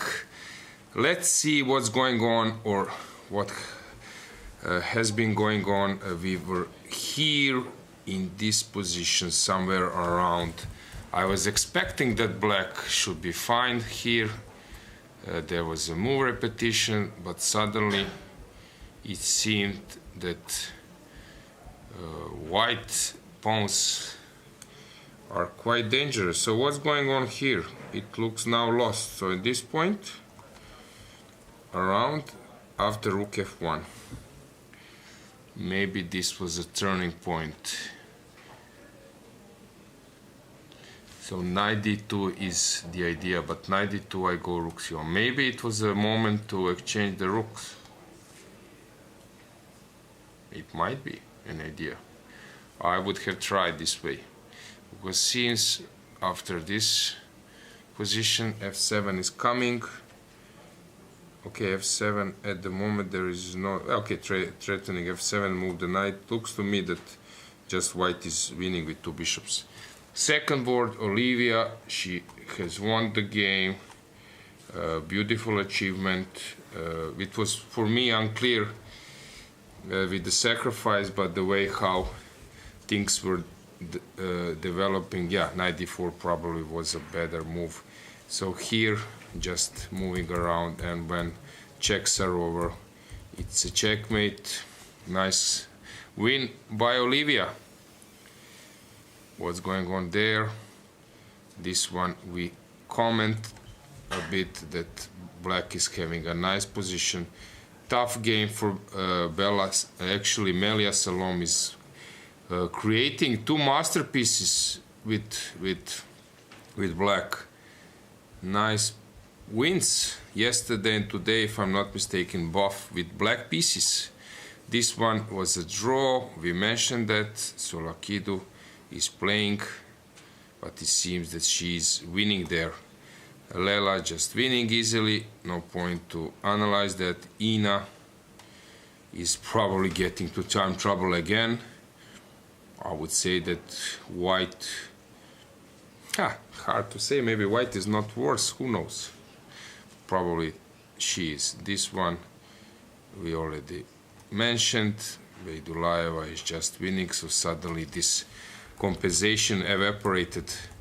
It doesn't feel so bad for white, but maybe changing, yeah, it was her mistake that she allowed these tactics, and suddenly he needs to lose the compensation factor, which is two bishops, better position for black, probably winning. This Toncheva, she has made a draw. Osmak Julia suddenly experiencing problems. Unbelievable how position has changed. Mama Zada, she's lost against Mrkčian. Efroimski completely winning, no point to play this game on. Krasteva lost the game. So here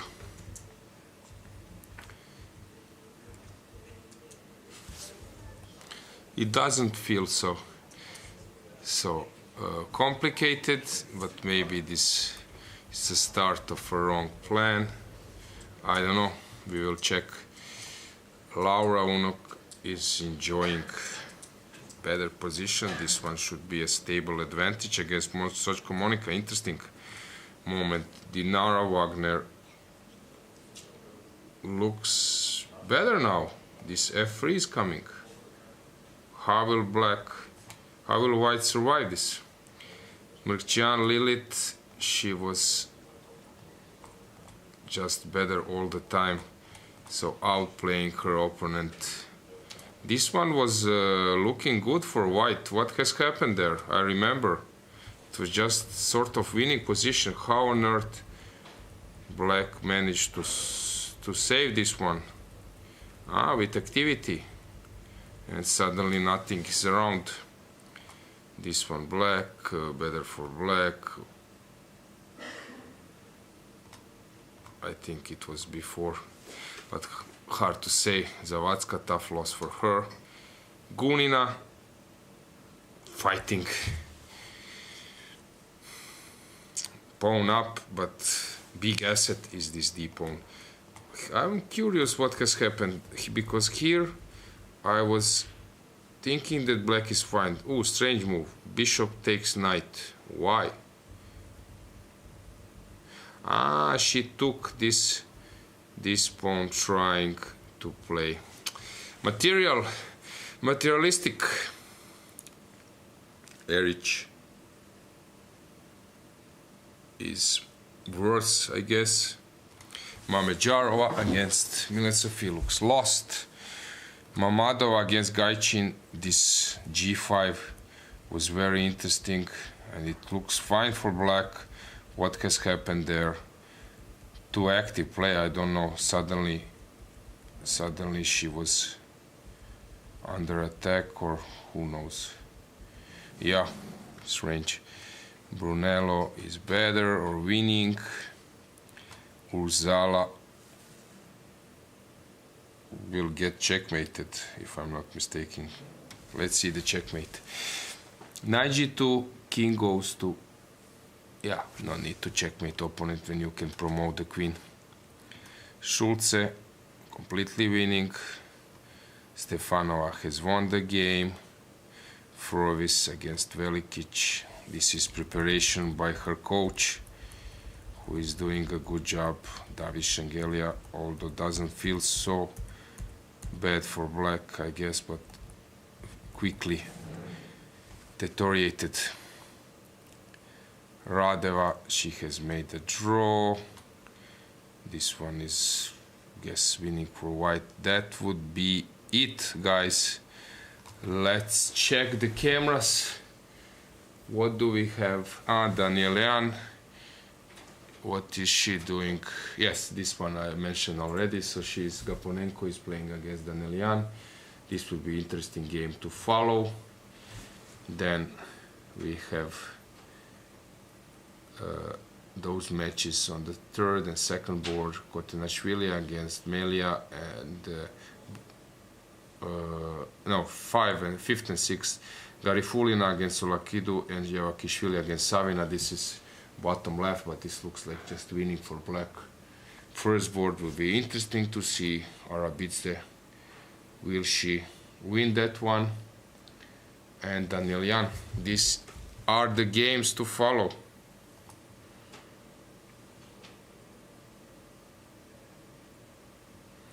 Any questions there in chat? I'm just checking. No. Okay, someone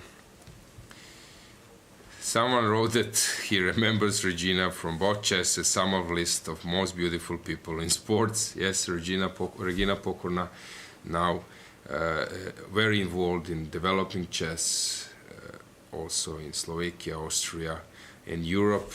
It was very nice to have her here.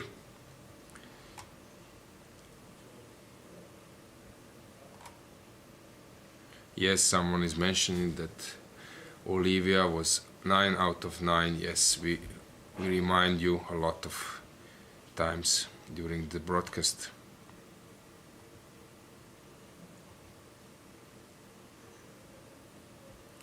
So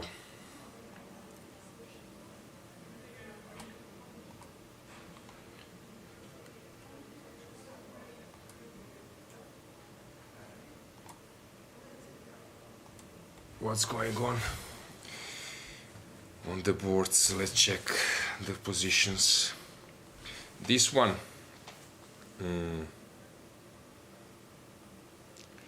she's trying to create some counterplay, but wait, hang on. How this f6 pawn? This knight e2 was an important resource I just missed. The point is, if you come here, I come to f4, I guess, and then when you push f7, king g7, I'm on time. So this was I missed. Actually, maybe turning the tables. Maybe black is not worse. But anyway, two bishops, although black is a pawn up, I would somehow bet on black, on white anyway. So let's check the cameras. You see players, especially on the board 6. You see how the game is.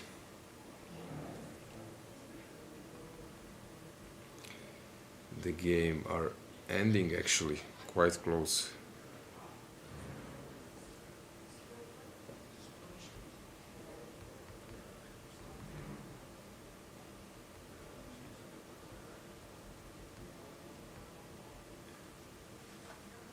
It seems that Solakidu is now just winning the game.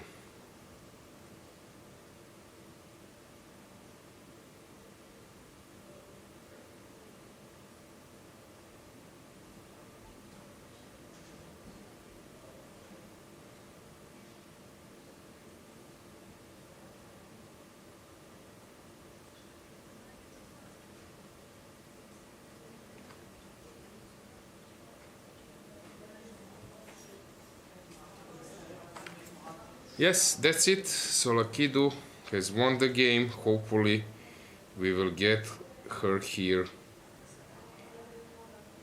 in the broadcast studio.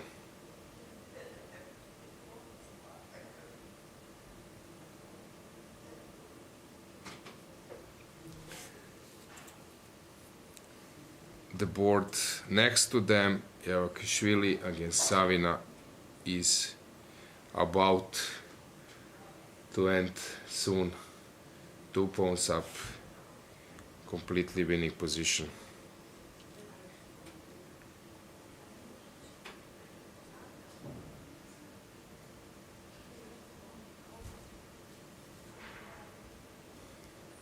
Important win for both of them.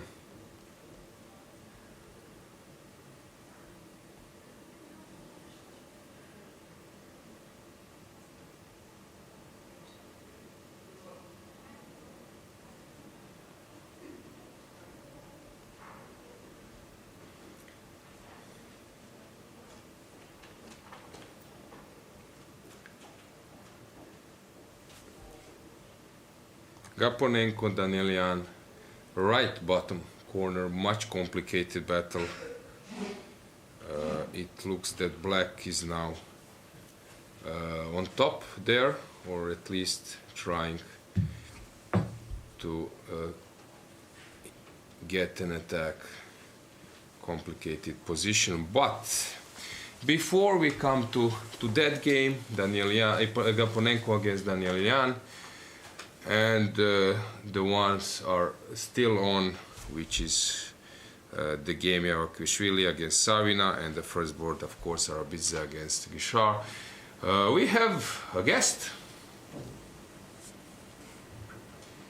Hi guys, welcome back. I finally managed to get her to the studio. She promised, and she came a few days later than promised, but she came. And also she kept another part of her promise, that she will come after a win. Tsolakidu Stavrula, international master from Greece. I forgot completely to mention your name. I'm sorry. That's the excitement I have right now. Welcome to the studio, and congratulations on your win today. Thanks a lot. How was your game? Let's say just a quick recap. I know that we will have live commentary of the game soon. So I think I got a pretty comfortable position out of the opening. I knew until like e5, and then it was very unclear, complicated, but I felt like I had some initiative. And then at some point she sacrificed the exchange. I feel like it wasn't the right moment to do that, even though it was an idea. And after that, I think I had an advantage. Okay, you will check with Aloysia a bit later.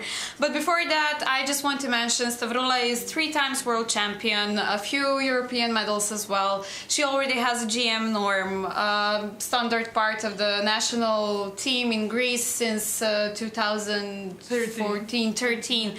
It's some amazing achievements. Your ex-coach actually mentioned that you're currently in the US studying over there, right? Yeah, I'm in St. Louis. I study in St. Louis University, and I'm graduating this May.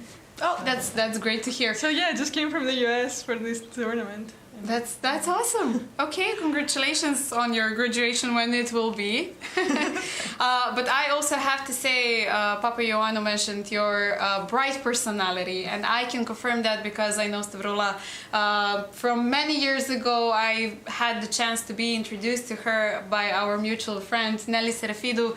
Greetings to Nelly if she's watching us right now. And she was as modest and as bright as she is today, even though with all of these great successes. So I'm very glad that you managed to come to the studio. Maybe tell us a little bit about your plans for the future. Maybe if you know where will you live or what are the next tournaments in plan. So all I know for now is that after I graduate in May, I will come back to Europe and I will try to play chess professionally. Because yeah, the last few years I have been focusing more on my studies, so it kind of shows when I play. Okay, but still you have a very good result over here, I think. Yeah, here it's doing well. But yeah, I will just try to play chess for some years, and we'll see how that goes. Otherwise, at some point I could also do some masters or... But I'm coming back to Europe. We can expect to see you back here in Budva as well, right? Yeah, for sure, for the European teams. For the European teams. Yeah, in November. Okay, thank you very much. I will not cut any of the time left. I know that we have a lot of interesting positions and that you want to see them. So Stavrula, please be Aloysius' guest now to give us a little bit commentary of the game. Thank you. Yeah, thanks, Dragana. Congratulations from my side. Actually, we were praising today Luka Drašković, Grandmaster from Montenegro, how you play. You have this style which was quite common actually in ex-Yugoslavia, and then also maybe, I don't know, some men's competition, playing King's Indian, playing dark square strategy, because these days in women event players are mostly playing some Slav defense, Nimtsuniga and so on. Yeah. How is that it's part of your repertoire? Honestly, King's Indian is something I started very recently, so it's not like I've been playing it for a long time. Somehow it worked. It worked perfectly, yeah. The yesterday game was great game, I think. Yeah, I knew the ideas quite well, because I've checked the line quite recently. This type of positions, I mean. And Najdorf is an opening I've been playing since I was 9 years old, basically.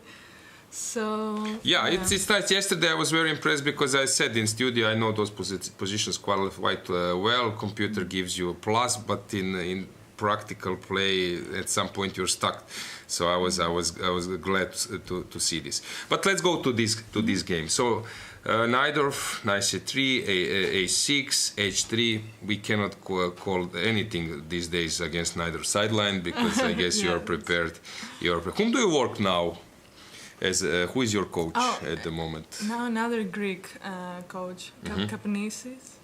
He's your okay. But I also work with coaches in St. Louis University. Yeah, this we might ask you a bit later about how is chess life in St. Louis. Yeah, g6, g4, okay. Knight fd7. I actually kind of expected her to play bishop e3 instead of bishop g. I feel like this is a better move. Okay. Yeah. So she did bishop g2, knight d7, castles. Okay, sort of normal position. When were you out of book? So here I saw she had a game where her opponent played knight b6, I think, and she didn't play b3. Okay, anyways, I saw the idea I played. I already knew, like knight d5, and exchanging. Yeah, the whole idea with e5, I knew.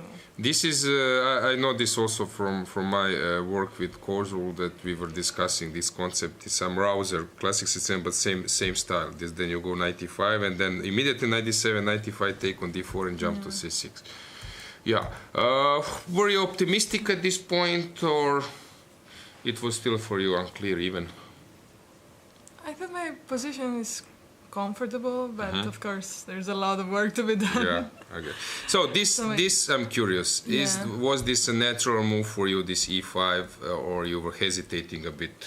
Well, I knew that it was an idea, but I hesitated a bit, to be honest, because I give away the d5 square. Yes, and sometimes your pieces might be like nicely arranged, but long term your structure might also suffer. Yeah. Yeah. At the same time, I also have like an idea to exchange the bishop for the knight at some points, I guess. Yeah, sorry, and take on d5. Yeah, so e5, queen d2, bishop e6, normal moves from this point. Okay, some normal maneuvering, and then f4, f6. Yeah. So, what can you tell us, let's say, in this moment? Any thoughts from your side? What were you expecting? Well, I did expect f5. Okay. Yeah, but I wasn't too afraid of her. Yeah, it seems that your pieces are perfectly... Were you afraid of some g5 at some stage or some... Later, yeah. Only later, No, okay. So... But I thought I had the initiative, like somehow, a little bit. Okay. You took, and then... So I was afraid a bit here, like whether she would manage to play b4 and c3 and kick my knight out. So I was like focusing on how to avoid that. And basically after this exchange, maybe you can profit of the h-file as well, yeah. So, when were you, let's say, a bit excited in terms of thinking that you're close to win or you might win the game, or still you were just playing the best moves you could do? I mean, after she gave up the exchange, yes, here I was trying to push a little bit, but it wasn't clear at all. So your opinion was after the exchange sacrifice that this is not the right way, right? Yeah, not in this moment. I actually got afraid a bit whether she had g5 here. But maybe it doesn't work. I just thought about it, and yeah, because if g5, if f takes, then the exchange sacrifice it's much better. Yes, so. I understand. But still, maybe it can be normal for black. Who knows? Maybe it just looks more scary than it is. It did look a bit scary. That's why I thought maybe after g5 I would play rook f8. So. To be solid. Okay, still you have options, which is good. So she took immediately. Queen d4.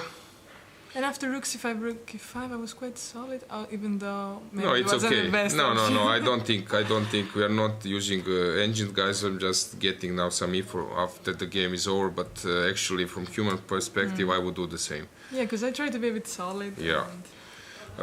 Anything? This move, rook a6. Were you thinking maybe to sacrifice or to do something counter-attacking? Was it an easy move for you? This rook a6. Were you thinking about something else in this point? Oh, I guess there's d5 here. Oh, I missed that again. Yeah, I don't know. d5, rook a3. Yeah, because I played it later, but okay, I understand. I guess I missed this point. Rook a1. Maybe this helps you. I thought so. I didn't expect it. Yeah, because king now, which is safe. It wasn't really that clear how I will make progress.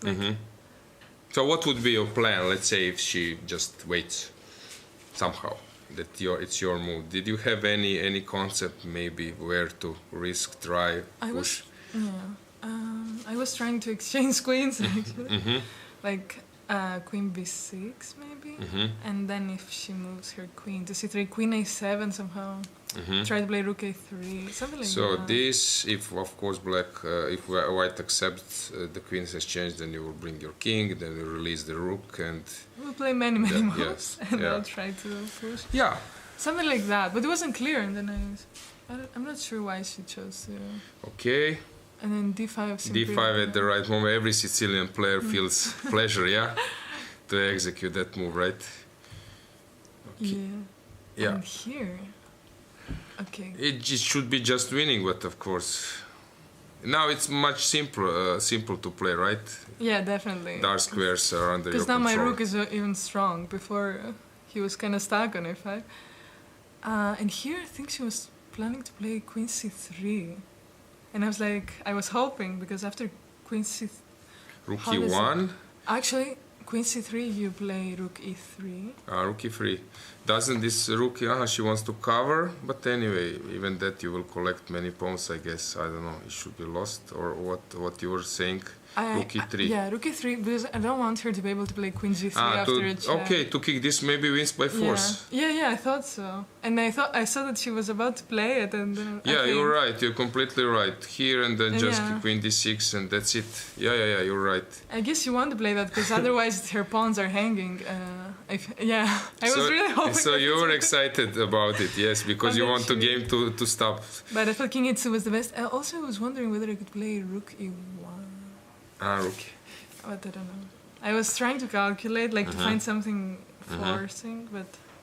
But from outside it seems that you have everything under control. I don't know. Yeah, I didn't expect queen b8, I thought queen f2, but okay, still it's... Yes. Maybe it looks more complicated than from your perspective than from outside. It's possible, yeah. Yes. Yeah, especially when you're so stressed. Yes. Okay, so, 2 wins with black pieces, right? Okay, very important at the right moment. My coach thought I would have more chances with the black pieces than with the white pieces. So what do you expect tomorrow? Any strategy for the last round? Are you focused for a title, for something more, or I don't know? What is your, let's say, goal for tomorrow? To play normally, to try to risk to catch the title. What would be your plan? I don't know. I'll try my best. I don't know how much I would risk, to be honest, because I really want to qualify for the World Cup. But no, I'll try my best for sure. You mentioned San Luis, so do you see those top players who live there? If I'm not mistaken, Aronian is there, Nakamura, Caruana. Do you have some time to meet them and maybe enjoy this top players' company and maybe some atmosphere? Yeah, sometimes I have hanged out with them, and which is pretty cool. I would never imagined that before. But yeah, both Aronian and Caruana, I've been in the same company sometimes. Which is great, and I have also played the tournament once while they were also playing their American Cup last year. Are they aware? Are they aware how are you strong as a woman player, or you stick to other topics? Well, I mean, they knew me before, I think. So. How is in general this San Luis? Let's say that you want to say a few sentences about the chess atmosphere club and everything there, because not many people can afford or have a feeling how is this chess scene there. Yeah, I mean it's very much a chess city. Like people care a lot about chess, so there are a lot of events going on. Yeah, now I don't know, because I'm also studying. Somehow it didn't help my chess that much. So even though I probably expected that it would, at the same time it's also, I don't know, maybe I did something wrong. Maybe I didn't spend enough time. But overall it's a city with, for chess there are many opportunities for sure. And when there are top tournaments, what is changing then? Are there some chess tourists arriving, or what do you see the big difference when there is top tournament there, like Single Cup or something, Grand Chess Tour happening? Do you feel this? I feel like there are a lot of people who go there to watch the chess club, so there is quite a hype when such a tournament is going on. Yeah, for sure. Okay, good. So good luck. I guess that you are happy to rest a bit and now enjoy and see what will happen tomorrow. Yeah, once again, congratulations and good luck in the last round. Thank you. Okay, guys, let's check the cameras. Has something changed there? Yes, as we mentioned, 2 boards are finished, 5th and 6th. Now we are at following first one and second one. First one and 7th one, the ones we were expecting to follow. Dragana is back with me. Let's check the positions. Here, complicated matters. Actually, we will follow this very, very complicated position. I was expecting white to win quickly, but suddenly black was organizing fantastic defense. And drama on board number 1. Yeah, drama. And what is important that white now doesn't have like a safe way to claim the win or advantage. So she also needs to calculate. She sees some opponent's possibilities. She might be afraid of something. So we will see. Basically, they say, this is something I learned when I was a kid. I was taught by my trainers that two knights are dealing much better against two bishops than a knight and a bishop. This is information I would love to share with you, so I do. This one is looking grim for white. What's going on? Okay, b4 has a point just to distract, but after queen b4, I think just that's it, unless I'm missing something. Queen d7 is a point, maybe trying to... Knight d4 maybe first. Knight d4, but then e5 is hanging. Okay. This is, I think, the point. But b5 is... Yeah, okay, 2 pawns up. Okay, Yeah, probably this is the reason. What else do we have? This one looks completely winning for black for a long... wait, what's going on here? How will she escape? It's a draw. So, Osmak Julia saved herself. Save the day. Yeah, or wait. It's not a draw, I'm getting the rook. Come on, hang on. What has happened there? Suddenly, she lost the game. Wait. Oh, tough. Yeah, if it looks it's just over. You're dropping the rook. If you take, check. So you see this second look. How better is than the first one. First impression, I said it's a draw, but it's losing in one. So even we need to reconsider our thoughts. This one, who is better here? I guess white, but a lot of action is still ahead of us. So let's stick to the first board. Let's check the cameras just for the last time. Also, I saw some comments that always they are praising you, Dragana. You are now, you are now the biggest topic. Okay, I see some Bravo Stavrula comments. Yes, that's I know, guys, that you are happy to see Stavrula as well, as much as I was happy. Yes, and yeah, big support in community for her. Yeah. That's we great. love her. She's so modest and she's so sweet, and I melt every time I see her. So yes, but I now also read. I probably listened to everyone doing chess interviews in the last decade or so, English language interviews, and few can match our Dragana. Oh, okay. Thank you very much. Yes. Also, I saw a comment that we should remind our viewers that tomorrow we have a game 2 hours before. We did remind you guys in the beginning of the stream, but for those of you who tuned in later, just a once again reminder that the last round is starting at 1 p.m. Yes, exactly. And also, once again, if you missed that thing, please subscribe to the channel. We want to bring more subscribers, increase our community, and so we can bring you more content. Exactly. In the end. Yeah. So we have a question. Maybe you could. Yeah, we can read it out loud. It says, "I have noticed that girls do not discuss about their games just after the game is over, in contrast to what I have noticed with men. Is it a fact or has it just happened?" Okay, I don't know. Well, in my opinion, let's say, maybe Aloysia, you can say your share too afterwards. In my opinion, it was very hard to get girls into the studio.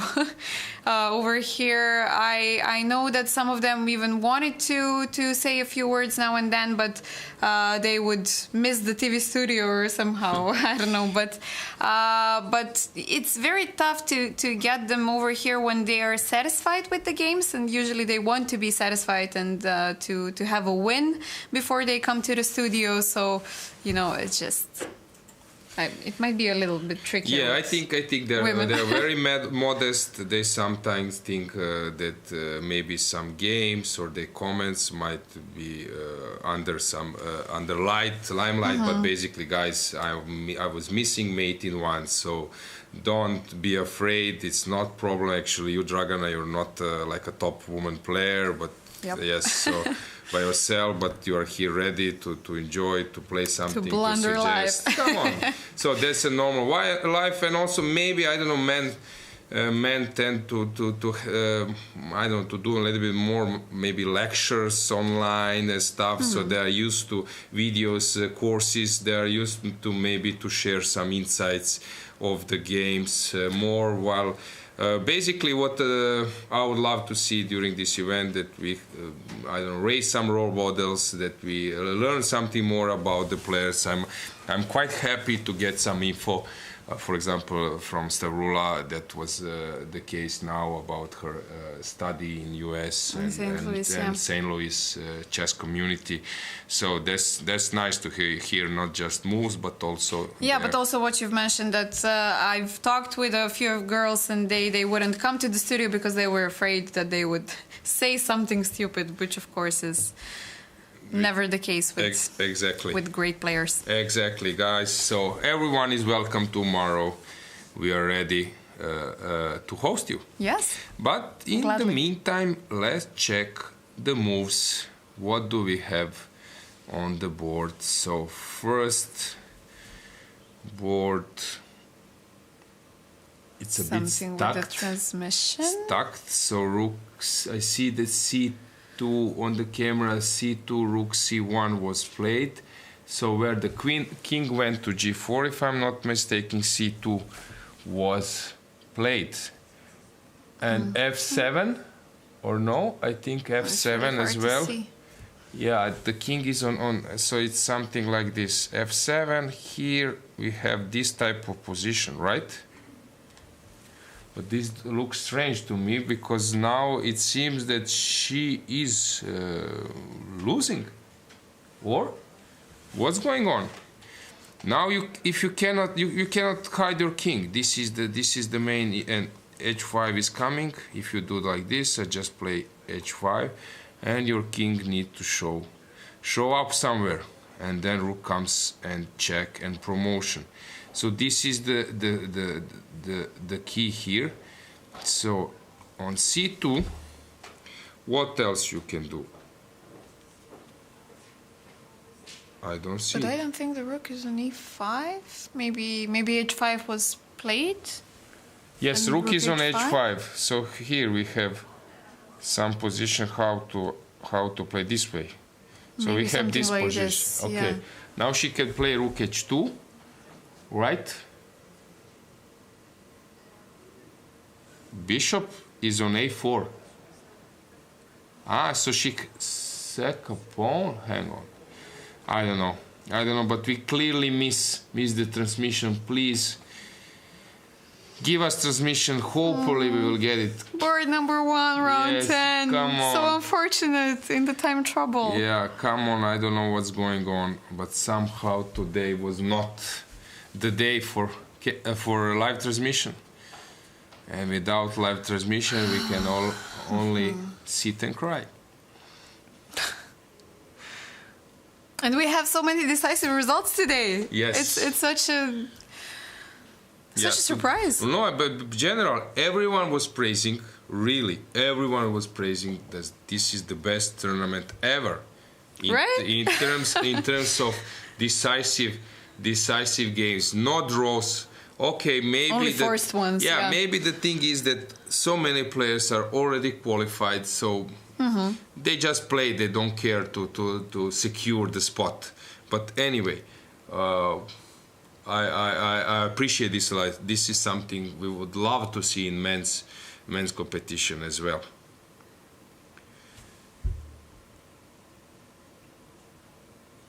I don't know. Let's check the cameras, guys, that you have a regular position. This way we cannot give you anything.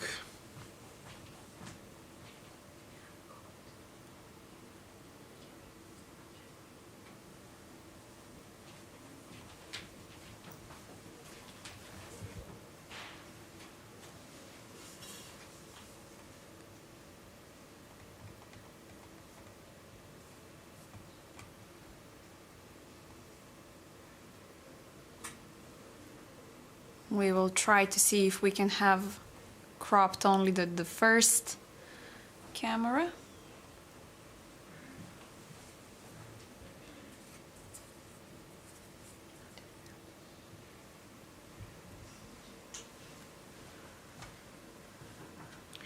seems that Gaponenko is really facing a tough situation. Queen is on b4, so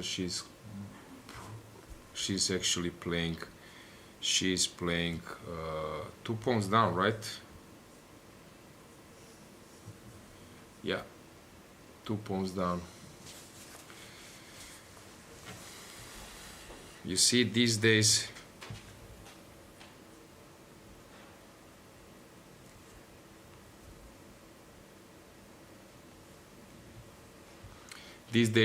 you got used so much about the connection and moves that without them, and suddenly yeah, you get, it seems it's the same when some I don't know, your internet is broken, or you then have a mobile phone which are so connected with you don't want to experience any lag there.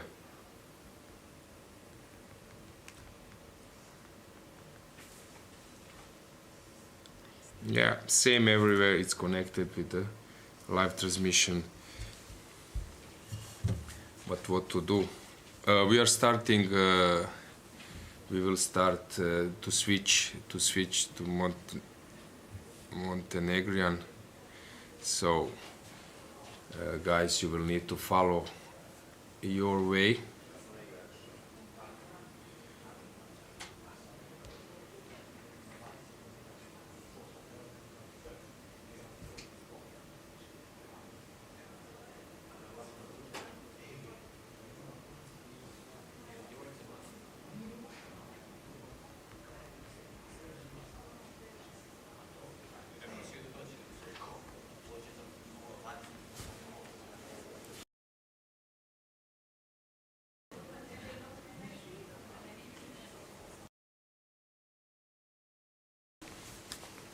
So we managed to get a little bit closer look. Yes. Can we figure something out? Yes, at least. But now it seems that white is winning, just winning. Yup. So what do we have as a standing on the boards? On the standings. On the standing On the standings. Yes. We have Olivia with 8, right? She won. Okay. Olivia with 8, and then we will see here, but it looks to me that Tarabidze will win in the end. She will win in the end, so they will be on 8. Then we have players sharing 3rd place, which will be Solakidu, which will be Melia. Yeah, Melia having 2 consecutive wins against. So we will have two players sharing 1st place, 2 players sharing 2nd place, which is good. Oh, I'm so excited for the last round. So excited to see what will happen. Yeah.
Sljedeća proza, dragi gledatelji, dobrodošli na nastavak Evropskog prvenstva koji se igra u Crnoj Gori. U Petrovcu imamo vrlo zanimljive partije, u ženskoj konkurenciji se igra vrlo oštro, pomalo čak i neočekivano koliko igrači se riskiraju, no prije nego što se uputimo u poteze, u ploču, idemo pogledati jedan intervju.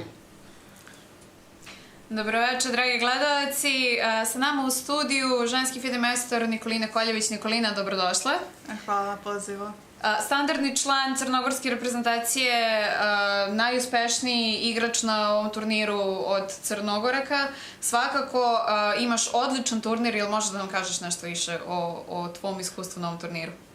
Da, kao što si rekla, imam za sad najbolji skor što se tiče naših predstavnica. Trenutno imam 5,5 poena iz 10 partija. Upravo sam pobjedila bijelim figurama ženskog FIDE majstora Kejzar Petru i u sicilijanskoj odbrani, poznato kao Tajmano.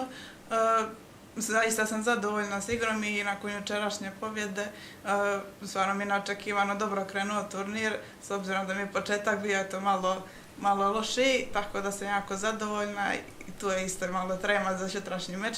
Očekujem da će mi biti neka jaka protivnica. Sada, kada bismo imali još 15 kola, mislim da bi imala još 15 poena iz 15 kola, ali jako dobro da ti je na kraju krenulo. Kao što već znate, 50% na bilo kom turniru po ruskoj školi je jako uspešan rezultat na kraju dana. Nikolina već sada ima obezbeđenih tih 50% za sutra, što znači da bilo koji rezultat osim poraza, pa čak i sa porazom, bit će uspešan turnir na kraju i to je svakako jedno dostojanstveno branjenje crnogorskih boja. Jel možemo da te očekujemo u Budvi? Naravno, ja sam tu uvijek kad treba da se brane zastave boje Crne Gore. U novembru, naravno, hteli smo da kažemo, imamo evropsko prvenstvo. Nikolina će biti na domaćem terenu. Kako su tvoje očekivanja? Pa radujem se što će još jedno veliko prvenstvo Evrope da se organizuje upravo u Crnoj Gori, pored naravno ovoga prvenstva, i nadam se da ću i tamo pružiti dobre partije, ali već od samog starta, i nadam se da će koleginice iz reprezentacije također pružiti dobru igru, što su i pokazale na olimpijadi u Čenaju prošle godine, gdje su bile debitantkinje, i tako da sam vrlo optimistična i sigurno sam da ću imati dobar nastup. Imate takozvani team spirit, tako da to je jako bitno i sigurni smo da ćete se prikazati u najboljem svetlu i u novembru na domaćem terenu.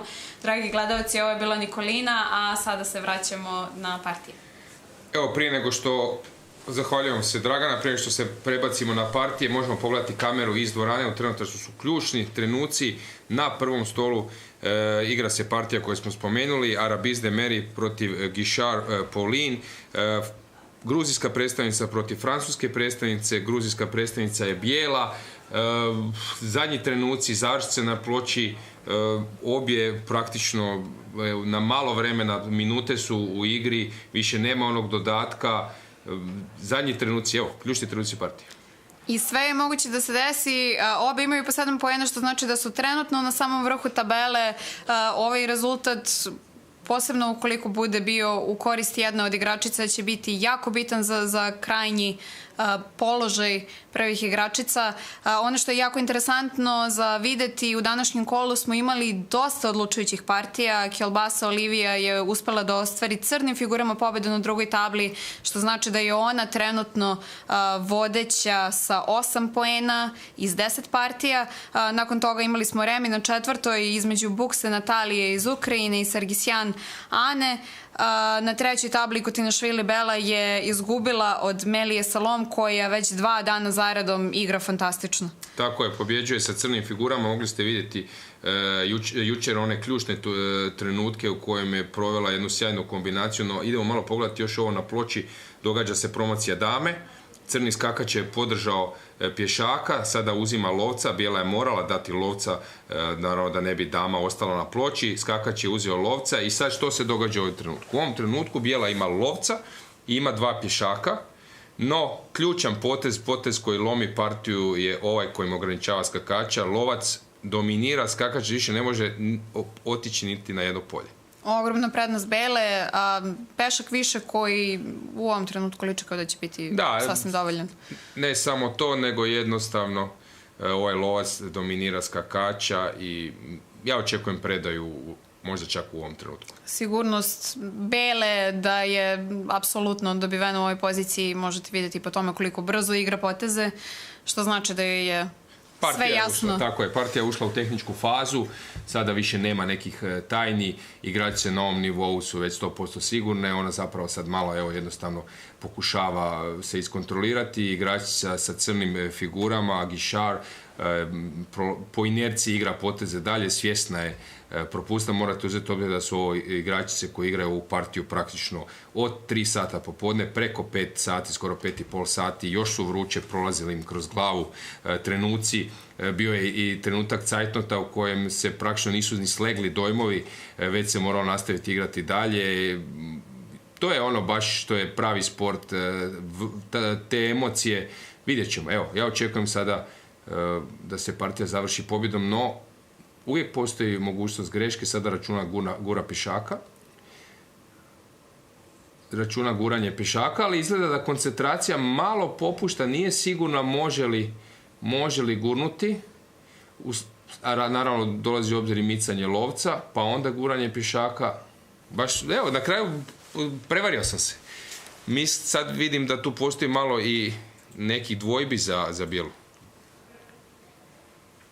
Svakako prva varijanta koju Bela gleda je da li može pješakom što pre stići do 8. reda. Žrtvuje lovca za potez pješakom, ali ono što naravno je sad pokušala provjeriti slučajno, ovaj skakač koji je daleko, skakač je figura koja brzo skače i može putem šaha također skok pa šahom dobiti još jedan potez da se približi bliže. Provjerila da slučajno nešto se ne dogodi, da nema nekakav potez skakačem koji lomi poziciju, no sad je prilično jasno da je ovdje priči kraj, pješak se gura i više ne može stići pješaka. Zadnji trik, kralj će se maknuti što dalje od pješaka, znači povući će kralja prema sebi. Prilično sam siguran da će, tako je, kralja prema sebi i u ovom trenutku. Evo ga, završava, u pravom trenutku smo se uključili, pobjeda bijele, sjajan rezultat. Sjajan rezultat i za naše gledalce, jako interesantno i mi smo ovdje u studiju vrlo uzbuđeni. Toliko interesantnih partija smo imali danas. Arabidze Meri je imala 4 uzastopne pobjede u prethodnim kolima. Juče je imala remis sa Maltevskajom koja je u tom trenutku također bila vodeća. Danas ponovo pobjeda, što znači da njih dve trenutno dele vrh sa po 8 poena. Prekrasan rezultat. U ovom trenutku teško je reći koja njih dvije će prva presjeći ciljnu vrpcu.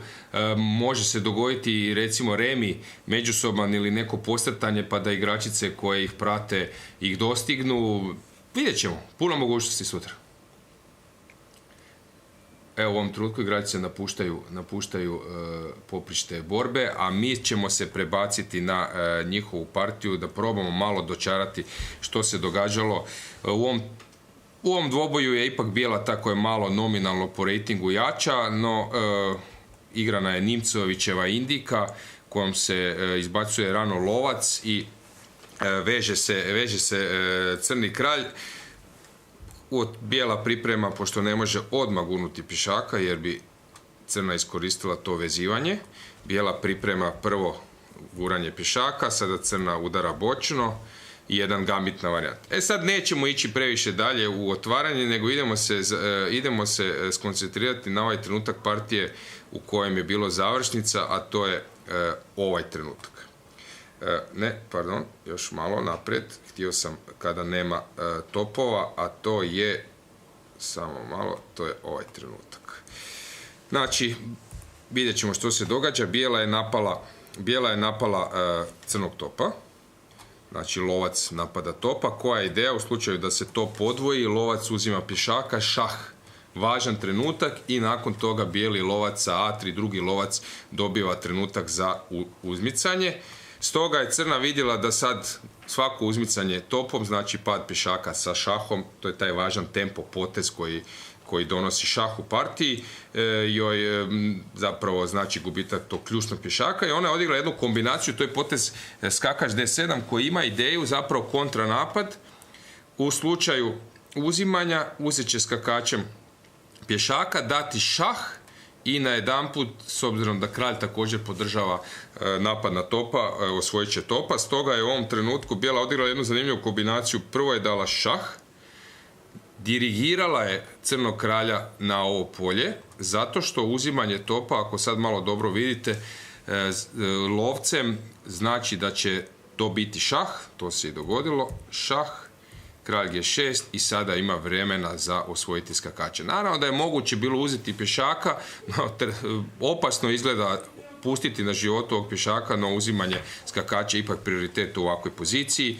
Slijedila je potez šah, kralj se maknuo na važno polje, zašto ne poljem na F4, zato što vidimo da bi to bilo poprište dvojnog napada, takozvana vilica i pada lovac na C1, stoga se odmiče što dalje od napada crnog skakača i vidjet ćemo kako se ovdje su ponovili poteze i sad se maknulo na ovu stranu, mogla je tu doći odmah, uzeto je lovac B3, prijeti se obračunati s ovim ključnim pješakom, to ste mogli vidjeti na ploči, sad je slijedilo skakač D3, C1, uzima damu, kad ste se uključili i ključan potez, je li tako? Da, ono što je jako bitno napomenuti, ovo je negde, uključili smo se u završnicu u neki 60. potez, 60 neki potez, što znači da su obe igračice imale jako malo vremena na svom satu, po minut, dva, tu i tamo, dakle jako malo vremena, međutim na njihovom nivou svakako dovoljno da izračunaju. Da, ja sam mislio da nakon ovog poteza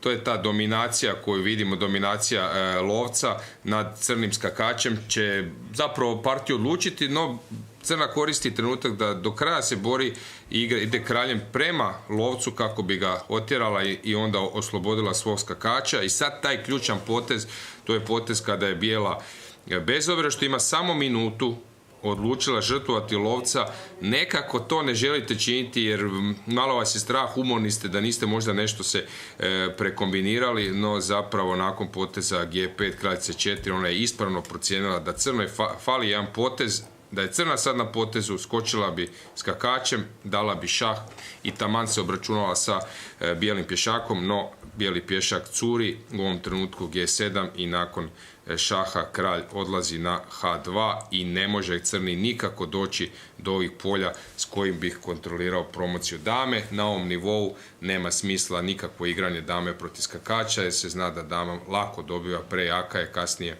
kralj se uključi u pomoć i zaobilazi se polja napada ovog skakača i dama je ta koja je puno vrijednija figura. Sjetimo se 9 ili 10 jedinica protiv 3, prevelika razlika i tu je crna predala. Težak poraz za nju s obzirom da je bila komplicirana partija, ali velika pobjeda za Arabidze. Da, definitivno u najinteresantnijem trenutku ste imali mogućnost da se uključite i da propratite uživo šta se desilo direktno iz dvorane.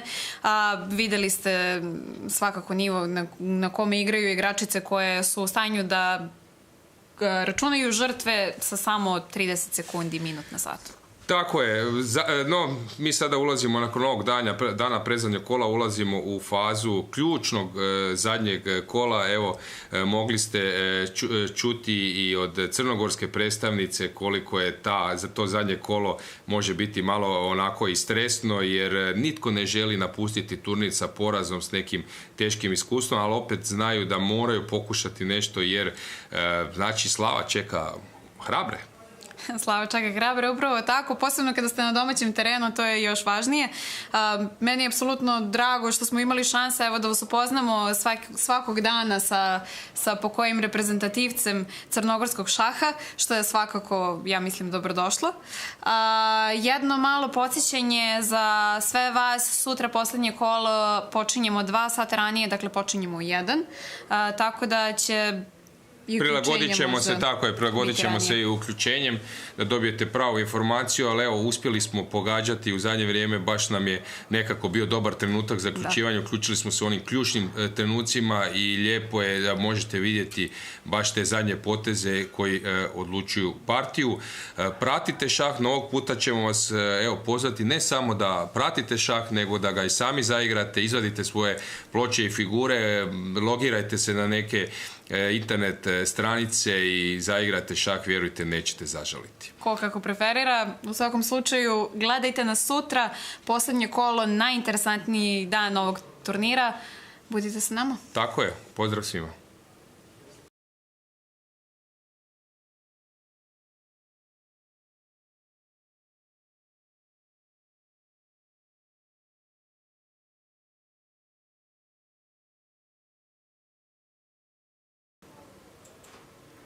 So we are back for English speakers and everyone who is following this event.